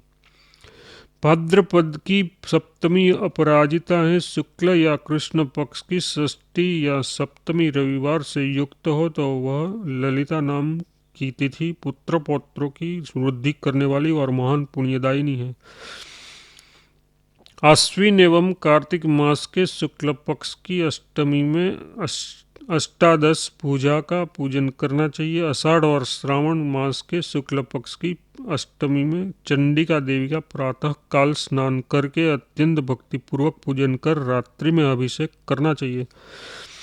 चैत्र मास के शुक्ल पक्ष की अष्टमी में अशोक पुष्प से मृगमयी भगवती देवी का अर्चन करने से संपूर्ण शोक निवृत्त हो जाते हैं। श्रावण मास में अथवा सिंही संक्रांति में रोहिणी युक्त अष्टमी हो तो उनकी अत्यंत प्रशंसा की गई है। प्रति मास की नवमी में देवी की पूजा करनी चाहिए। कार्तिक मास के शुक्ल पक्ष की दशमी को शुद्ध आहार पूर्वक रहने वाले ब्रह्मलोक में जाते हैं। शुद्ध आहार पूर्वक रहने वाले ब्रह्मलोक में जाते हैं। ज्येष्ठ मास के शुक्ल पक्ष की दशमी गंगा दशहरा कहलाती है। आश्विन की दशमी विजया और कार्तिक की दशमी महापुण्य कहलाती है। एकादश व्रत करने से संपूर्ण पाप नष्ट हो जाते हैं। इस व्रत में दशमी को जितेंद्रिय होकर एक ही बार भोजन करना चाहिए। दूसरे दिन एकादशी में उपवास कर द्वादशी में पारणा करना चाहिए। द्वादशी तिथि द्वादश पापों का हरण करती है। चैत्र मास के शुक्ल पक्ष की त्रयोदशी में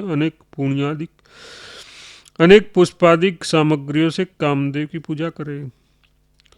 इसे अनंग त्रयोदशी कहा जाता है। चैत्र मास के कृष्ण पक्ष की अष्टमी शनिवार या शतभिषा नक्षत्र से युक्त हो तो गंगा में स्नान करने से सैकड़ों सूर्य ग्रहण का फल प्राप्त होता है।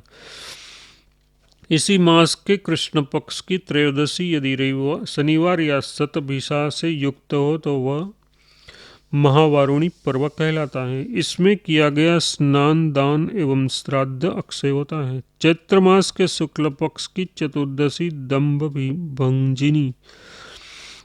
भंजनी कही जाती है। इस दिन धतूरे की जड़ में कामदेव का अर्चन करना चाहिए, इससे उत्तम स्थान प्राप्त होता है। अनंत चतुर्दशी का व्रत संपूर्ण पापों का नाश करने वाला है। इसे भक्तिपूर्वक करने से मनुष्य अनंत सुख प्राप्त करता है। चैत्र चतुर्दशी मतलब यम चतुर्दशी को तपस्वी ब्राह्मणों को भोजन और दान देने से मनुष्य यमलोक में नहीं जाता। फाल्गुन मास के कृष्ण पक्ष की चतुर्दशी शिवरात्रि के नाम से प्रसिद्ध है और वह संपूर्ण अभिलाषाओं की पूर्ति करने वाली है। इस दिन चारों पहरों में स्नान करके भक्तिपूर्वक शिव जी की आराधना करनी चाहिए।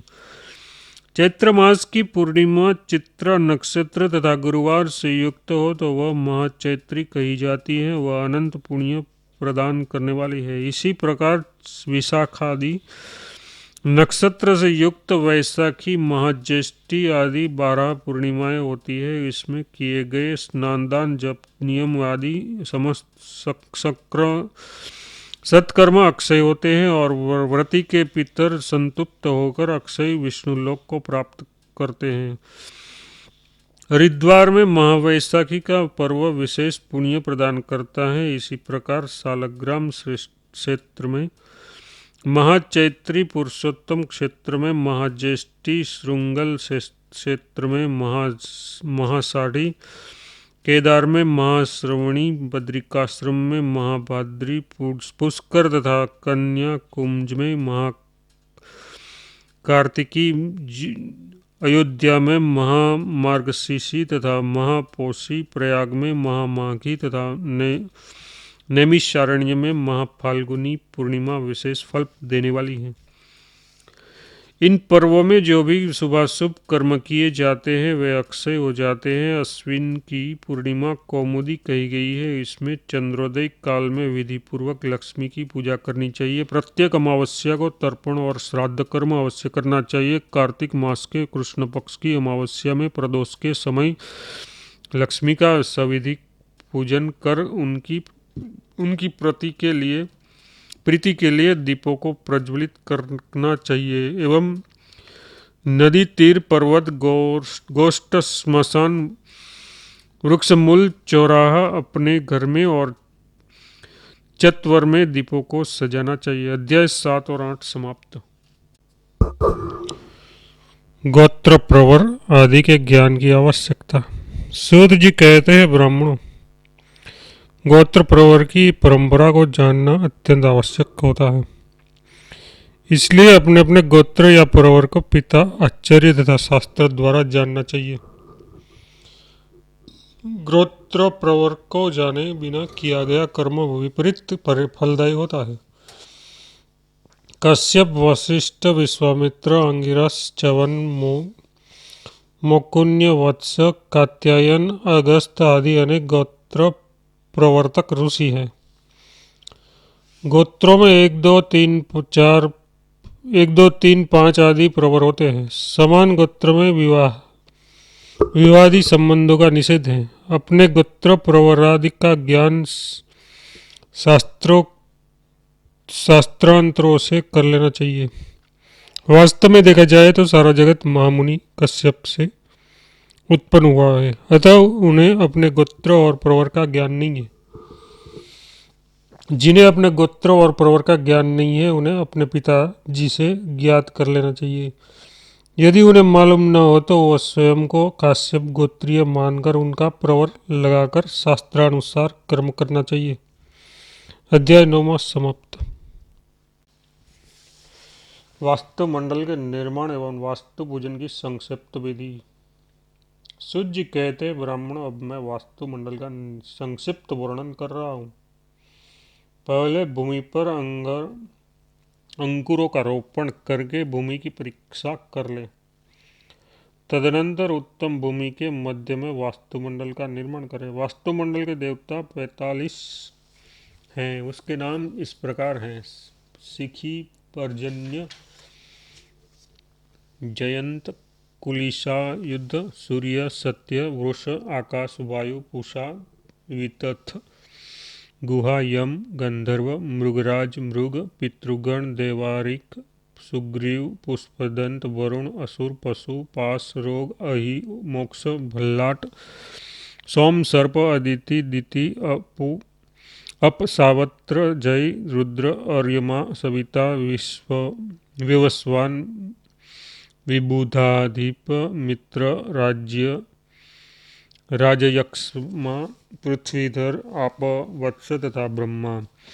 इन 45 देवताओं के साथ ही वास्तुमंडल के बाहर ईशान कोण में चरकी, अग्नि कोण में विदारी, नैऋत्य कोण में पूतना तथा वायुव्य कोण में पाप राक्षसी की स्थापना करनी चाहिए।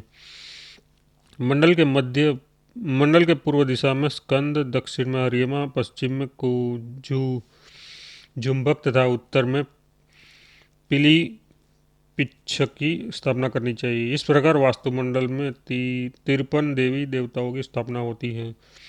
इन सभी का अलग अलग मंत्रों से पूजन करना चाहिए। मंडल के बाहर ही पूर्वादि 10 दिशाओं में 10 दिक्पाल देवताओं इंद्र, अग्नि, यम, निरुति, वरुण, वायु, कुबेर, ईशान, ब्रह्मा तथा अनंत की भी यथास्थान पूजा कर उन्हें बलि मतलब नैवेद्य निवेदित करनी चाहिए। वास्तुमंडल की रेखाएं श्वेत वर्ण के तथा मध्य में कमल लाल वर्ण से अनुरंजित करना चाहिए। शिखी आदि 45 देवताओं के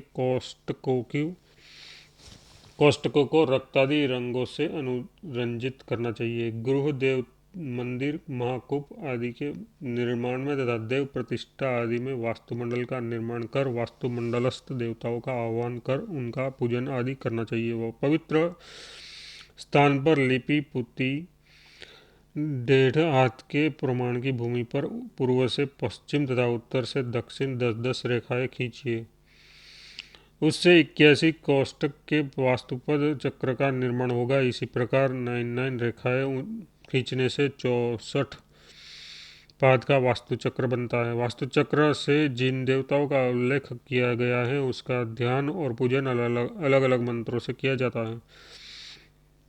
उल्लिखित देवताओं की तुष्टि के लिए विधि के अनुसार स्थापना तथा पूजा करके हवन कार्य संपन्न करना चाहिए। तदनंतर ब्राह्मणों को सुवर्ण आदि दक्षिणा देकर संतुष्ट करना चाहिए। वास्तु याज्ञ आदि में एक विस्तृत मंडल के अंतर्गत योनि तथा मेखलाओं से समन्वित एक कुंड और वास्तु वेदिका विधि के अनुसार निर्माण करना चाहिए। मंडल के ईशान कोण में कलश स्थापित कर गणेश जी का एवं कुंड के मध्य में विष्णु, दिक्पाल और ब्रह्मा आदि का तदत्त मंत्रों से पूजन करना चाहिए। प्राणायाम करके भूत शुद्धि करके तदनंतर वास्तु पुरुष का ध्यान इस प्रकार करें: वास्तु देवता श्वेत वर्ण के 4 भुजा वाले शांत स्वरूप और कुंडलों से अलंकृत है। हाथ में पुस्तक, अक्षमाला, वरद एवं अभय मुद्रा धारण किए हुए हैं। पेत्रों और वैश्वानर से युक्त है तथा जटिल कुटिल भूषे सुशोभित हैं। उनका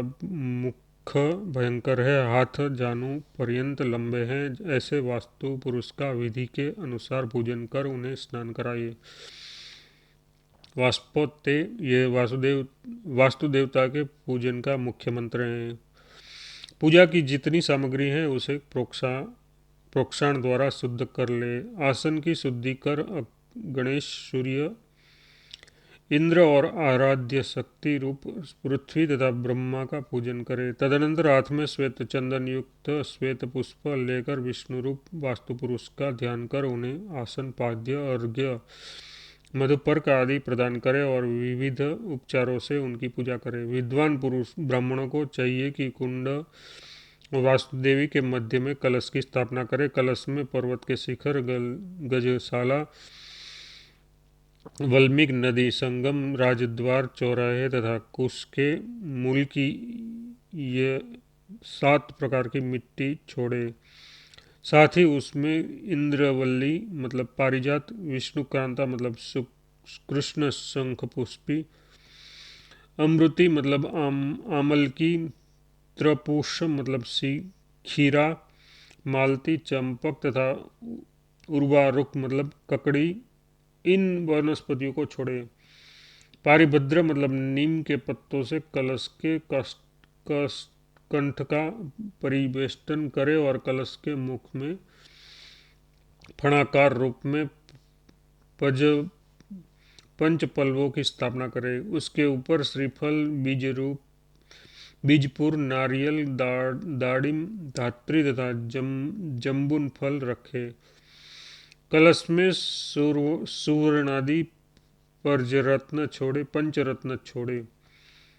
गंध पुष्पादिक पंचरत्नों से कलश का पूजन करे। कलश में वरुण का आह्वान करे। कलश का स्पर्श करते हुए उसमें समस्त समुद्रों और तीर्थों, गंगादि नदियों तथा पवित्र जलाशयों आदि के पवित्र जल की भावना कर उनका आह्वान करे। कलश स्थापना के अनंतर तिल, चावल, मध्वाज्य तथा दही, दूध आदि से यथाविधि वास्तु होम करे। वास्तु हवन के समय वास्तु देवता के मंत्र का जप करे। अनंतर वास्तुमंडल के समस्त देवताओं को पायसान, कुर्सान आदि पृथक पृथक क्रमशः बलि निवेदित करे। सभी देवताओं को उन्हीं के अनुरूप पताका भी प्रदान करे। अपनी सामर्थ्य के अनुसार मंत्र जप और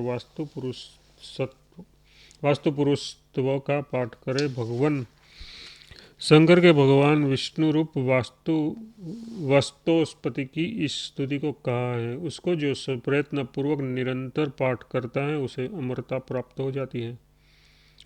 और जो हस्तकमल के मध्य निवास करने वाले भगवान अच्युत विष्णु का ध्यान करता है वह वैष्णवी सिद्धि प्राप्त करता है। यज्ञ कर्म की पूर्णता में आचार्यों को यशस्विनी गौ तथा सुवर्ण दक्षिणा में दे। अन्य ब्राह्मणों को भी सुवर्ण प्रदान करे। प्रजापत्य और स्विष्टकृत हवन करे। आचार्य और ऋत्विज मिलकर यजमान पर कलश के जल से अभिषेक करे। पूर्णाहुति देकर भगवान सूर्य को अर्घ्य प्रदान करे। ब्राह्मणों की आज्ञा लेकर यजमान घर में प्रवेश करे। अनंतर ब्राह्मण भोजन कराए। दिन अंध और कुपणों का अपनी शक्ति के अनुसार सम्मान करे। फिर अपने बंधु बांधवों के साथ स्वयं भोजन करे। उस दिन भोजन में दूध, फसेले पदार्थ, भुने हुए साग तथा करेला आदि निषिद्ध पदार्थों का उपयोग न करे। साल्यंत्र, मूली, कलहट, आम, मधु, घी, गुड़, सेंधा नमक के साथ मातुलंग मतलब बिजोरा, नींबू, बद्री फल, धात्री फल एवं तिल और मरीच आदि से बने पदार्थ भोजन में प्रशस्त कहे गए हैं। अध्याय 10 से 13 समाप्त। कुशकंडी का विधान तथा अग्नि जीवाओं के नाम। सूर्य कहते हैं, ब्राह्मणों अब मैं याग विशेषों में स्वगृहाग्नि विधि कह रहा हूँ। अपनी वेदादि शिखा के अनुकूल ही गृहाग्नि विधि करनी चाहिए।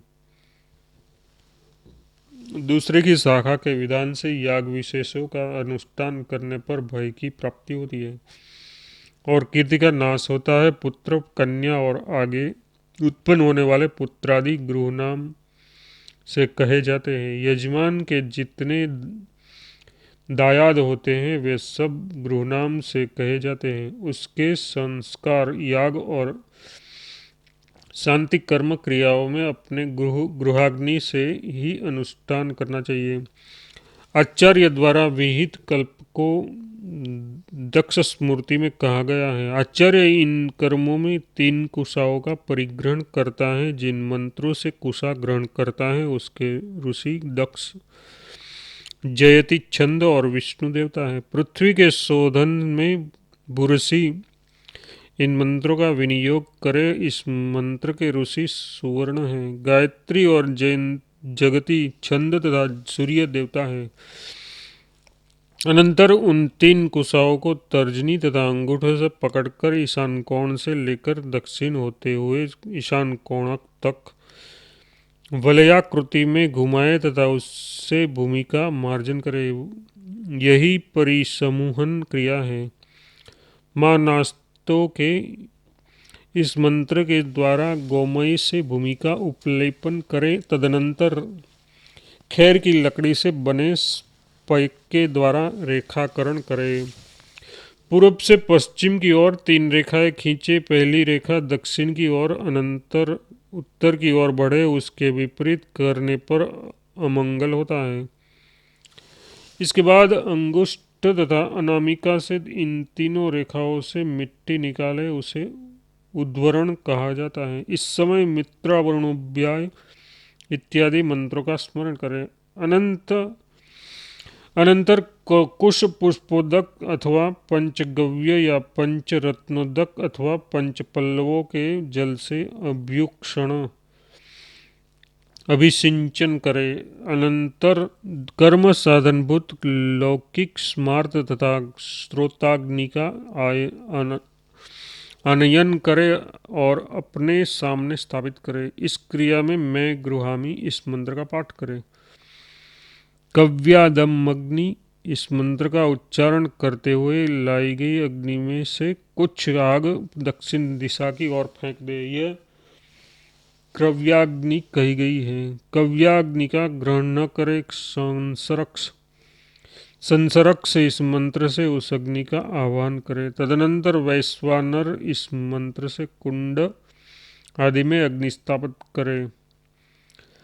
बांध्या से इस मंत्र से अग्नि की प्रदक्षिणा करे तथा अग्निदेव को नमस्कार करे। अग्नि के दक्षिण में वरण किए गए ब्राह्मणों को कुश के आसन पर ब्रह्मन इहि उपविनिष्याताम कहकर बिठाए। इस समय ब्रह्म जनार्न तथा दौद्री धेनु इन 2 मंत्रों का पाठ करें। अग्नि के उत्तर भाग में प्रणीता पात्र को स्थापित करें। एवं में वरुण इस मंत्र से प्रणीता पात्र को जल से भर दे। इसके अनंतर कुंड के चारों ओर कुश परिस्तर करे और काष्ठ समिधा व्रीहि अन्न तिल पुप भृंगराज फल दही दूध पनस नारिकेल मोदक आदि यज्ञ संबंधी प्रयोजन पदार्थों को यथास्थान स्थापित करे।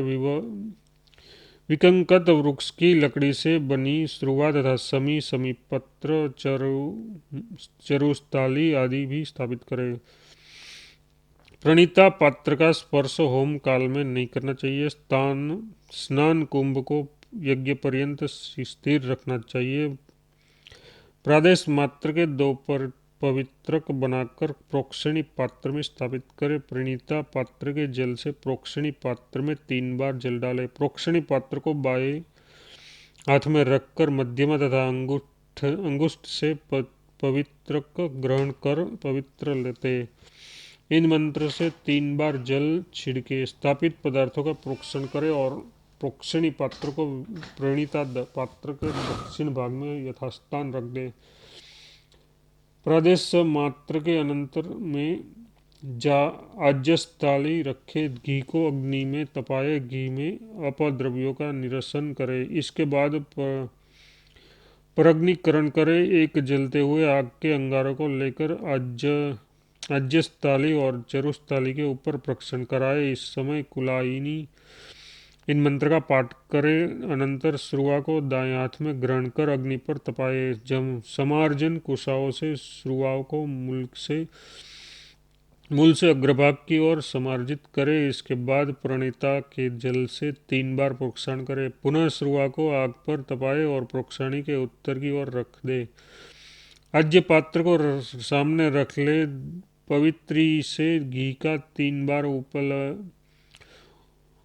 उत्पलवन कर ले। पवित्री से ईशान से आरंभ कर दक्षिणावर्त होते हुए ईशान पर्यंत प्रयुक्षण करे। अनंतर अग्निदेव का इस प्रकार ध्यान करे। अग्निदेवता का रक्त वर्ण है, उसके 3 मुख है, वे अपने बाएं हाथ में कमंडलू तथा दाहिने हाथ में श्रुआ ग्रहण किए हुए हैं। ध्यान के अनंतर श्रुआ लेकर हवन करे। इस प्रकार स्वगृहोत्क विधि के द्वारा ब्रह्मा तथा ऋत्विजों का वर्ण करना चाहिए।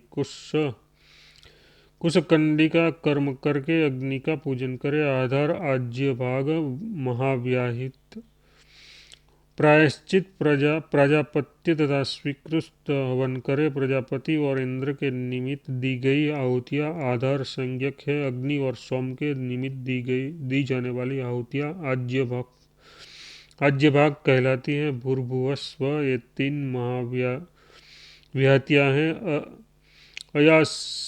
अयास्त्रग्नि इत्यादि 5 मंत्र प्रायश्चित संज्ञक हैं।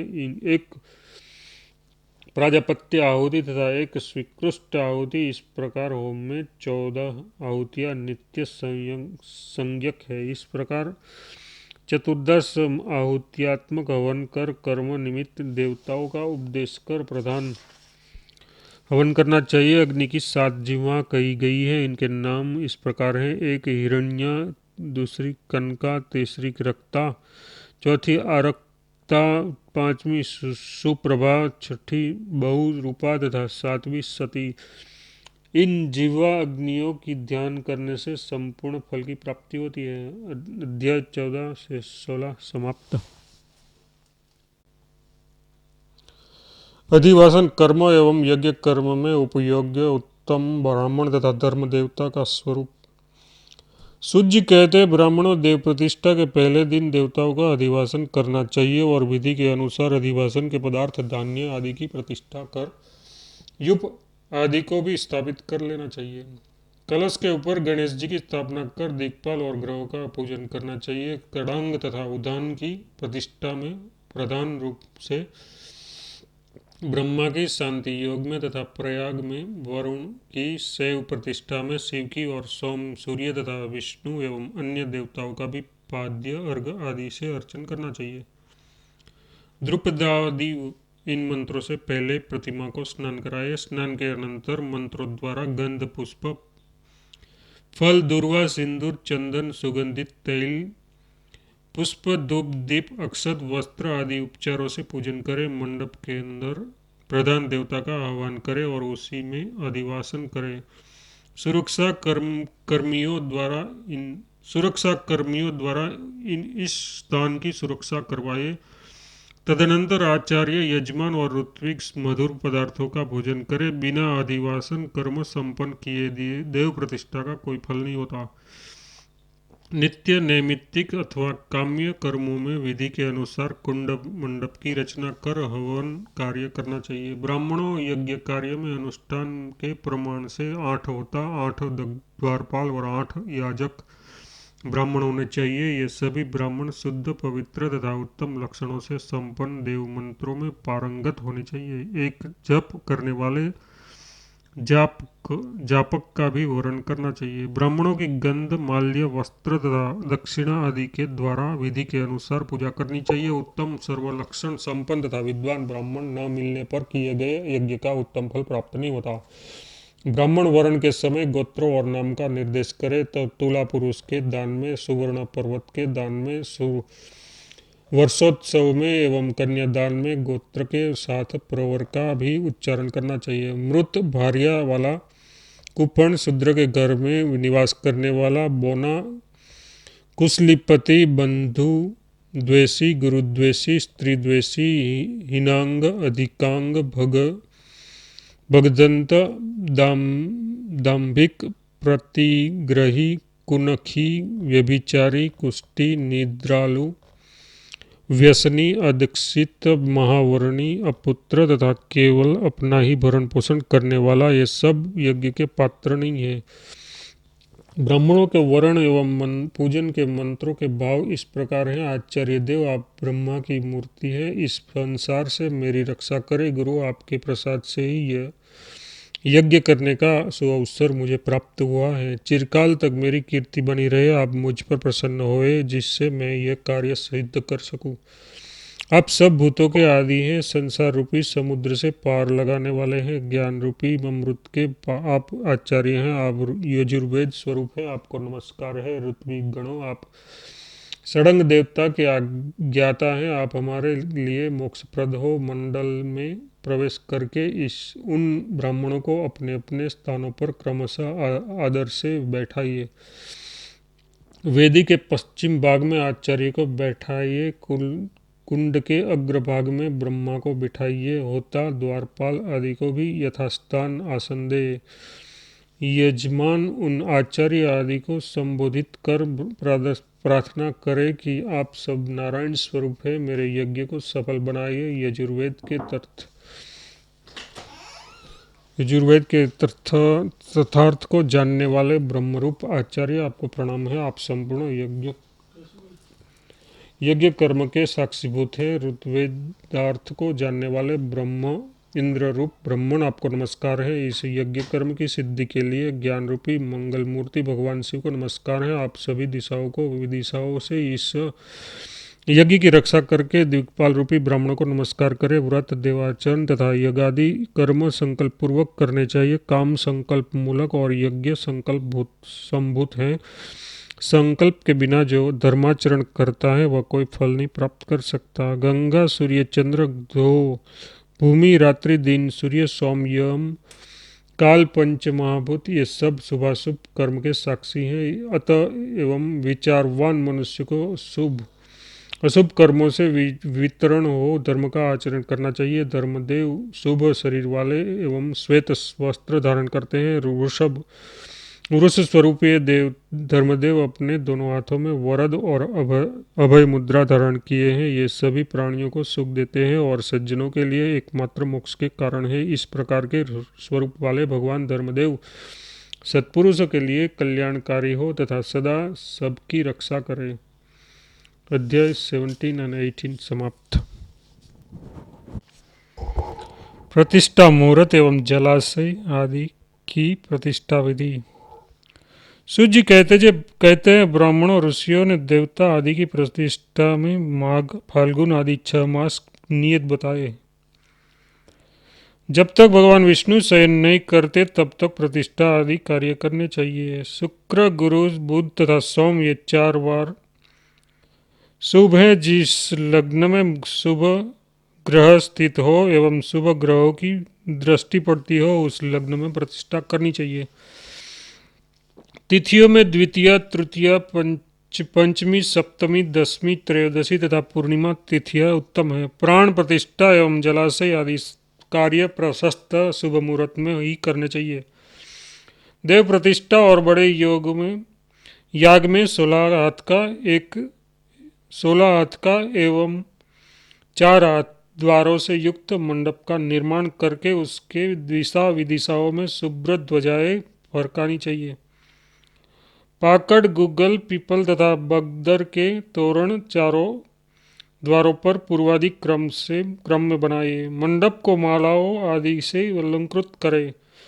दिक्पालों की पताकाएं उनके वर्णों के अनुसार बनानी चाहिए। मध्य में नील वर्ण की पताका लगानी चाहिए। ध्वज दंड यदि 10 हाथ का हो तो पताका 5 हाथ की बनानी चाहिए। मंडप के द्वारों पर कदली स्तंभ रखना चाहिए तथा मंडप को सुसज्जित करना चाहिए। मंडप के मध्य में एवं कोणों में वेदियों की रचना करनी चाहिए। योनि और मेखला मंडित कुंड का तथा वेदी पर सर्वत्र भद्र चक्र का निर्माण करना चाहिए। कुंड के ईशान भाग में कलश की स्थापना कर उसे माला आदि से अलंकृत करना चाहिए। यजमान पंचदेव एवं यज्ञेश्वर नारायण को नमस्कार कर प्रतिष्ठा आदि क्रिया का संकल्प करके ब्राह्मणों से इस प्रकार अनुज्ञा कर प्राप्त करे। मैं इस पुण्य देश में शास्त्रोक्त विधि से जलाशय आदि की प्रतिष्ठा करूँगा। आप सभी मुझे इनके लिए आज्ञा प्रदान करें। ऐसा कहकर मातृ श्राद्ध एवं वृद्धि श्राद्ध संपन्न करे। भेरी आदि के मंगलमय वादों से साथ मंडप में षोडाक्षर हरे राम राम राम हरे हरे आदि आदि मंत्र लिखे एवं इंद्रादि दिक्पाल देवताओं तथा उनके आयुधों आदि का भी यथास्थान चित्रण करे। फिर आचार्य और ब्राह्मण का वर्ण करे। वर्ण के अनंतर आचार्य तथा ब्रह्मा यजमान के प्रसन्न हो उसे सर्वत विधि कल्याण की कामना करे। स्वस्ति स्वस्ति ऐसा कहे। अनंतर सपत्निक यजमानों को सर्वौषधियों से आपोही इष्टा इस मंत्र द्वारा ब्रह्मा ऋत्विक आदि स्नान कराए। यव गोधूम निवार तिल सावा साली प्रियंगु और विही ये 8 सर्वौषधियाँ कहे गए हैं। आचार्य आदि द्वारा अनुज्ञात सप्तिक यजमान शुक्ल वस्त्र तथा चंदन आदि धारण कर पुरोहितों को आगे कर मंगल घोष के साथ पुत्र पौत्रादि सहित पश्चिम द्वार से यज्ञ मंडप में प्रवेश करे। वहां वेदी की प्रदक्षिणा कर नमस्कार करे। ब्राह्मण की आज्ञा के अनुसार यजमान निश्चित आसन पर बैठे। ब्राह्मण लोग स्वस्ति वाचन करे। अनंतर यजमान 5 देवता का पूजन करे। फिर सरसों आदि से विग्रह करता भूतों का समर्पण कराए। यजमान अपने बैठने के आसन का पुष्प चंदन से अर्चन करे। अनंतर भूमि का हाथ से स्पर्श कर इस प्रकार कहे, पृथ्वी माता तुमने लोकों को धारण किया है और तुम्हें विष्णु ने धारण किया है। तुम मुझे धारण करो और मेरे आसन को पवित्र करो। फिर सूर्य को अर्घ्य देकर गुरु को हाथ जोड़कर प्रणाम करे। हृदय कमल में इष्ट देवता का ध्यान कर 3 प्रणाम करे। ईशान दिशा में कलश के ऊपर विघ्नराज गणेश जी की गंध पुष्प वस्त्र तथा विविध नैवेद्य आदि से गणानाम त्वा मंत्र से पूजन करे। अनंतर आप ब्रह्मन इस मंत्र से ब्रह्मा जी की तद्विष्णु इस मंत्र से भगवान विष्णु की पूजा करे। फिर वेदी के चारों ओर सभी देवताओं को स्व स्थान पर स्थापित कर उसका पूजन करे। उसके बाद राजाधिराजा प्रशस्त इस मंत्र से भूशुद्धि कर श्वेत पद्मासन पर विराजमान शुद्ध स्फटिक तथा शंख कंद एवं इंदु के समान उज्ज्वल वर्ण किरीट कुंडलधारी श्वेत कमल श्वेत माला और श्वेत वस्त्र से अलंकृत श्वेत गंध से अनुलिप्त हाथ से पास लिए हुए सिद्ध गंधर्वों तथा देवताओं से स्तूयमान नागलोक की शोभा रूप मकर ग्रह कुर्म आदि नाना जलचरों से आवृत जलसाई भगवान वरुण देव का ध्यान करे। ध्यान के अनंतर पंचान्यास करे। अर्धस्थापन कर मूल मंत्र का जप करे तथा उस जल से आसन यज्ञ सामग्री आदि का प्रोक्षण करे। फिर भगवान सूर्य को अर्घ्य दे। अनंतर ईशान कोण में भगवान गणेश, अग्निकोण में गुरुपाद का तथा अन्य देवताओं का यथाक्रम पूजन करे। मंडल के मध्य में शक्ति सागर अनंत पृथ्वी आद्या शक्ति कुर्म सुमेरु तथा मंद और पंच तत्वों का सांगोपांग पूजन करे। पूर्व दिशा में कलश के ऊपर श्वेत अक्षत और पुष्प लेकर भगवान वरुण देव का आह्वान करे। वरुण को 8 मुद्रा दिखाए, गायत्री से स्नान कराए तथा पाग्य अर्घ्य पुष्पांजलि आदि उपचारों से वरुण का पूजन करे। ग्रहों लोकपालों 10 दिक्पालों तथा पीठ पर ब्रह्मा विष्णु शिव गणेश और पृथ्वी का गंध चंदन आदि से पूजन करे। पीठ के ईशानादि कोणों में कमला अंबिका विश्वकर्मा सरस्वती तथा पूर्वादि देव द्वारों में उन 4 मरुदगणों का पूजन करे। पीठ के बाहर पिशाच राक्षस भूत बैताल आदि की पूजा करे। कलश पर सूर्यादि नवग्रह का आह्वान एवं ध्यान कर पाद्य अर्घ्य गंध अक्षत पुष्प नैवेद्य तथा बलि आदि द्वारा मंत्र पूर्वक उनकी पूजा करे और उनकी पताकाएं उन्हें निवेदित करे। विधि पूर्वक सभी देवताओं का पूजन कर शतरुद्रीय का पाठ करना चाहिए। हवन करने के समय वारुण सूक्त, रात्रि सूक्त, रौद्र सूक्त, पवमान सूक्त, रौद्र सूक्त, पवमान सूक्त, पुरुष सूक्त, शाक्त सूत्र, अग्नि सूक्त, सौर सूक्त, जो ज्येष्ठ साम, वामदेव साम, रथंतर साम तथा रथोग्न आदि सूक्तों का पाठ करना चाहिए। अपने गुहोक विषय विधि के मंडलों कुंडों में अग्नि प्रदीप्त कर हवन करना चाहिए। जिस देवता का यज्ञ होता है वो अथवा जिस देवता की प्रतिष्ठा हो उसे प्रथम आहुतियाँ देनी चाहिए। अनंतर तिल, आज्य, पायसन, पत्र, पुष्प, अक्षत तथा समिधा आदि से अन्य देवताओं के मंत्रों से उन्हें आहुतियाँ देनी चाहिए। दिवसात्मक प्रतिष्ठा याग में प्रथम दिन देवताओं का आह्वान एवं स्थापना करना चाहिए, दूसरे दिन पूजन और हवन, तीसरे दिन बलि प्रदान, चौथे दिन चतुर्थी क्रम और पांचवें दिन निराजन करना चाहिए। नित्य कर्म करने के अनंतर ही नैमित्तिक कर्म करने चाहिए, इसी से कर्म फल की प्राप्ति होती है। दूसरे दिन प्रातःकाल सर्वप्रथम प्रतिष्ठात देवता का सर्वौषधि मिश्रित जल से ब्राह्मणों द्वारा वेद मंत्रों के पाठ पूर्वक महास्नान तथा मंत्राभिषेक कराइए। तदनंतर चंदन आदि से उसे अनुलिप्त करे। तत्पश्चात आचार्य आदि की पूजा कर उन्हें अलंकृत कर गौदान करे। फिर मंगल घोषपूर्वक तालाब में जल छोड़ने के लिए संकल्प करे। इसके बाद इस तालाब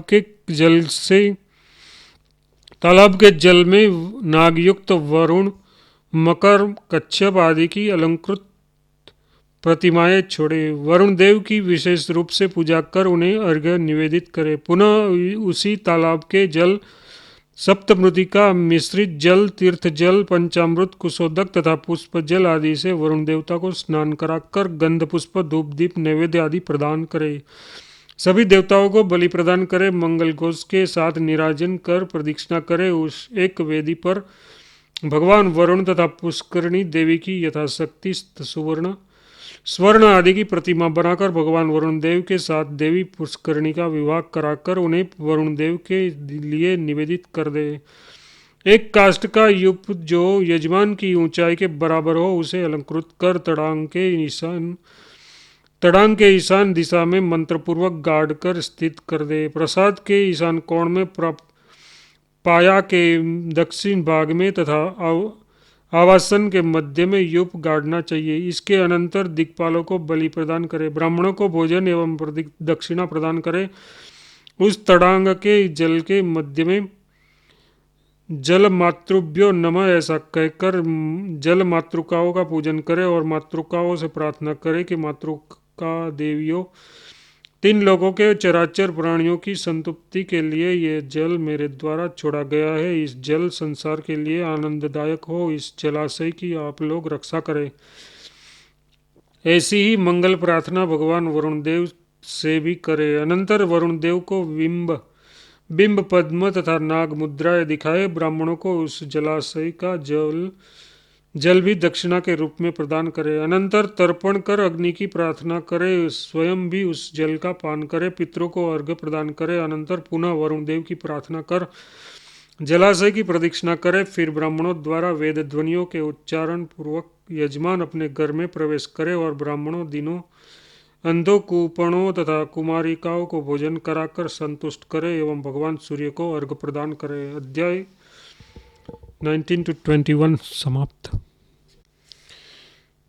ओम श्री परमात्मने नमः। मध्यम पर्व, तृतीय भाग, उदान प्रतिष्ठा विधि। सूत जी कहते हैं, ब्राह्मण उदान आदि की प्रतिष्ठा में जो कुछ विशेष विधि है अब आप उसे बता रहा हूँ, आप लोग सुने। सर्वप्रथम एक चौकोर मंडप की रचना कर उस पर अष्टदल कमल बनाइए। मंडल के ईशान कोण में कलश की स्थापना कर उस पर भगवान गणनाथ और वरुण देव की पूजा करे। तदनंतर मध्यम कलश में सूर्यादि ग्रहों का पूजन करे। फिर पश्चिमादि द्वादशों में ब्रह्मा और अनंत तथा मध्य में वरुण की पूजा करे। जल पूरित कलश में भगवान वरुण का आह्वान करते हुए कहे, वरुण देव, मैं आपका आह्वान करता हूँ, विभो आप हमें स्वर्ग प्रदान करें। तदनंतर पूर्व भाग में मंदरगिरी की स्थापना कर तोरण पर विश्वक सेन की पूजा करे और वो कर्णिका देश में भगवान वासुदेव का पूजन करे। भगवान वासुदेव शुद्ध स्फटिक के सादृश से हैं। वे अपने चारों हाथों में शंख, चक्र, गदा और पद्म धारण किए हुए हैं। उनके वक्षस्थल पर श्रीवत्स चिन्ह और कौस्तुभ मणि सुशोभित है तथा मस्तक सुंदर मुकुट से अलंकृत है। उनके दक्षिण भाग में भगवती कमला, वाम भाग में पुष्टि देवी विराजमान है। सुर असुर सिद्ध किन्नर यक्ष आदि उनकी स्तुति करते हैं। विष्णु और राठ इस मंत्र से भगवान विष्णु की पूजा करें। उनके साथ में संकर्षणादि, व्यूह और विमला आदि शक्तियों की धूप दीप आदि उपचारों से अर्चना कर प्रार्थना करें। उनके सामने घी का दीप जलाइए और गुग्गल का धूप प्रदान कर घृत मिश्रित खीर का नैवेद्य लगाइए। कर्णिका के दक्षिण की ओर कमल के ऊपर स्थित सोम का ध्यान करें। उनका वर्ण शुक्ल है, वे शांत स्वरूप है। वे अपने हाथों में वरद और अभय मुद्रा धारण किए हैं। वे केयूर आदि धारण करने के कारण अत्यंत शोभित है। इमम देवा इस मंत्र में उसकी पूजा कर उन्हें द्रुत मिश्रित भात का नैवेद्य अर्पण करें।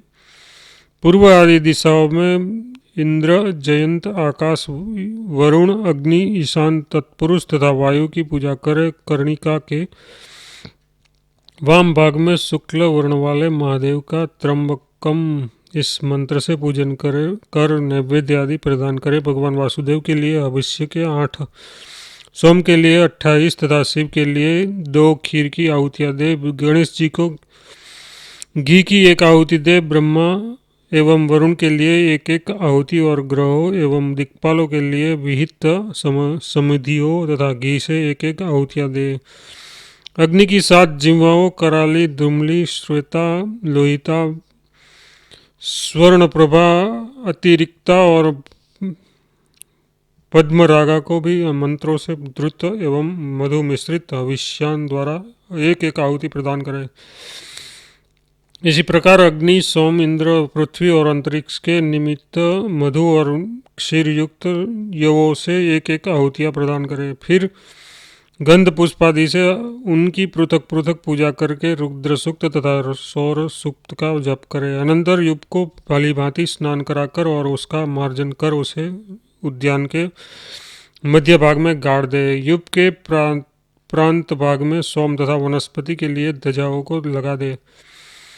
कोदात्मा इस मंत्र से वृक्षों का कर्णवेद संस्कार करे। एक तीखी सुई से वृक्ष के दक्षिण तथा वाम भाग की 2 पत्तों को छेदन करे। नवग्रह की तृप्ति के लिए लड्डू आदि का भोग लगाए तथा बालक और कुमारियों को मालपुड़ा खिलाइए। रंजित सूत्रों से उद्यान के वृक्षों की आवेष्टित करे। उन वृक्षों को जलादि का प्राशन कराए और वह प्रार्थना मंत्र पढ़े। प्राशन कराए और यह प्रार्थना मंत्र पढ़े। वृक्षाग्रात पतित स्थापित आरोहात पतितस्य च मरणे वास्ति भंगे वा कर्ता पापेन लिप्यते। तात्पर्य यह है कि विधि पूर्वक उद्यान आदि में लगाए गए वृक्ष के ऊपर से यदि कोई गिरकर मर जाए या अस्थि टूट जाए तो उस पाप का भागी वृक्ष लगाने वाला नहीं होता। उद्यान के निमित्त पूजा आदि कर्म कराने वाले आचार्य को स्वर्ण, धान, गाय तथा दक्षिणा प्रदान कर उनकी प्रदक्षिणा करे। ऋत्विजों को स्वर्ण, रजत आदि दक्षिणा में दे। ब्रह्मा को भी दक्षिणा देकर संतुष्ट करे एवं अन्य सदस्यों को भी प्रसन्न करे। अनंतर यजमान स्थापित अधिकलश के जल से स्नान करे। सूर्यास्त से पूर्व ही पूर्णाहुति संपन्न करे। संपूर्ण कार्य पूर्ण कर अपने घर जाए और विप्रों के द्वारा वहाँ बल, काम, हयग्रीव, माधव, पुरुषोत्तम, वासुदेव, धनाध्यक्ष और नारायण इन सब का विधिवत स्मरण कर पूजन कराए और पंचगव्य मिश्रित दधि भात का नैवेद्य समर्पित करे। बल आदि देवताओं की पूजा करके पश्चात दक्षिण की ओर यो ना पृथ्वी, इस मंत्र से पृथ्वी देवी का पूजन करे। मधु मिश्रित पायसन का नैवेद्य अर्पण करे। पृथ्वी देवी शुद्ध कांजन वर्णों की आभा से युक्त है, हाथ में वरद और अभय मुद्रा धारण किए हुए संपूर्ण अलंकारों से अलंकृत है। काम घर के वाम भाग में विश्वकर्मा का यजन करे। विश्वकर्मन इनके ये मंत्र उनके मन पूजन में निवेदित है। भगवान विश्वकर्मा का वर्ण शुद्ध स्फटिक के समान है। यह शूल और कंक को धारण करने वाले तथा स्वांत स्वरूप है। उन्हें मधु और पिष्टक की बलि दे। अनंतर कौमांडल सूक्त तथा पुरुष सूक्त का पाठ करे। इसी पृथ्वी होम कर्म में मधु और पायसन युक्त हविष्य से 8 आहुतियां दे तथा अन्य देवताओं को एक एक आहुति दे।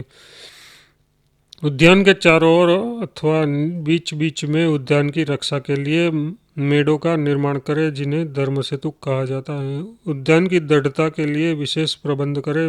धर्म सेतु का निर्माण कर उसके इस प्रकार प्रार्थना करे। पिछले पतितना च तात्पर्य है कि यदि कोई व्यक्ति इस धर्म सेतु मेड़ पर चलते समय गिर जाए, फिसल जाए और इस धर्म सेतु के निर्माण का कोई पाप मुझे न लगे, क्योंकि इस धर्म सेतु का निर्माण मैंने धर्म की अभिवृद्धि के लिए ही किया है। इस स्थान पर आने वाले प्राणियों की ये धर्म सेतु रक्षा करे। वेदाध्ययन आदि से जो पुष्प प्राप्त होता है वह पुण्य इस धर्म सेतु के निर्माण करने पर प्राप्त होता है। अध्याय 1 समाप्त।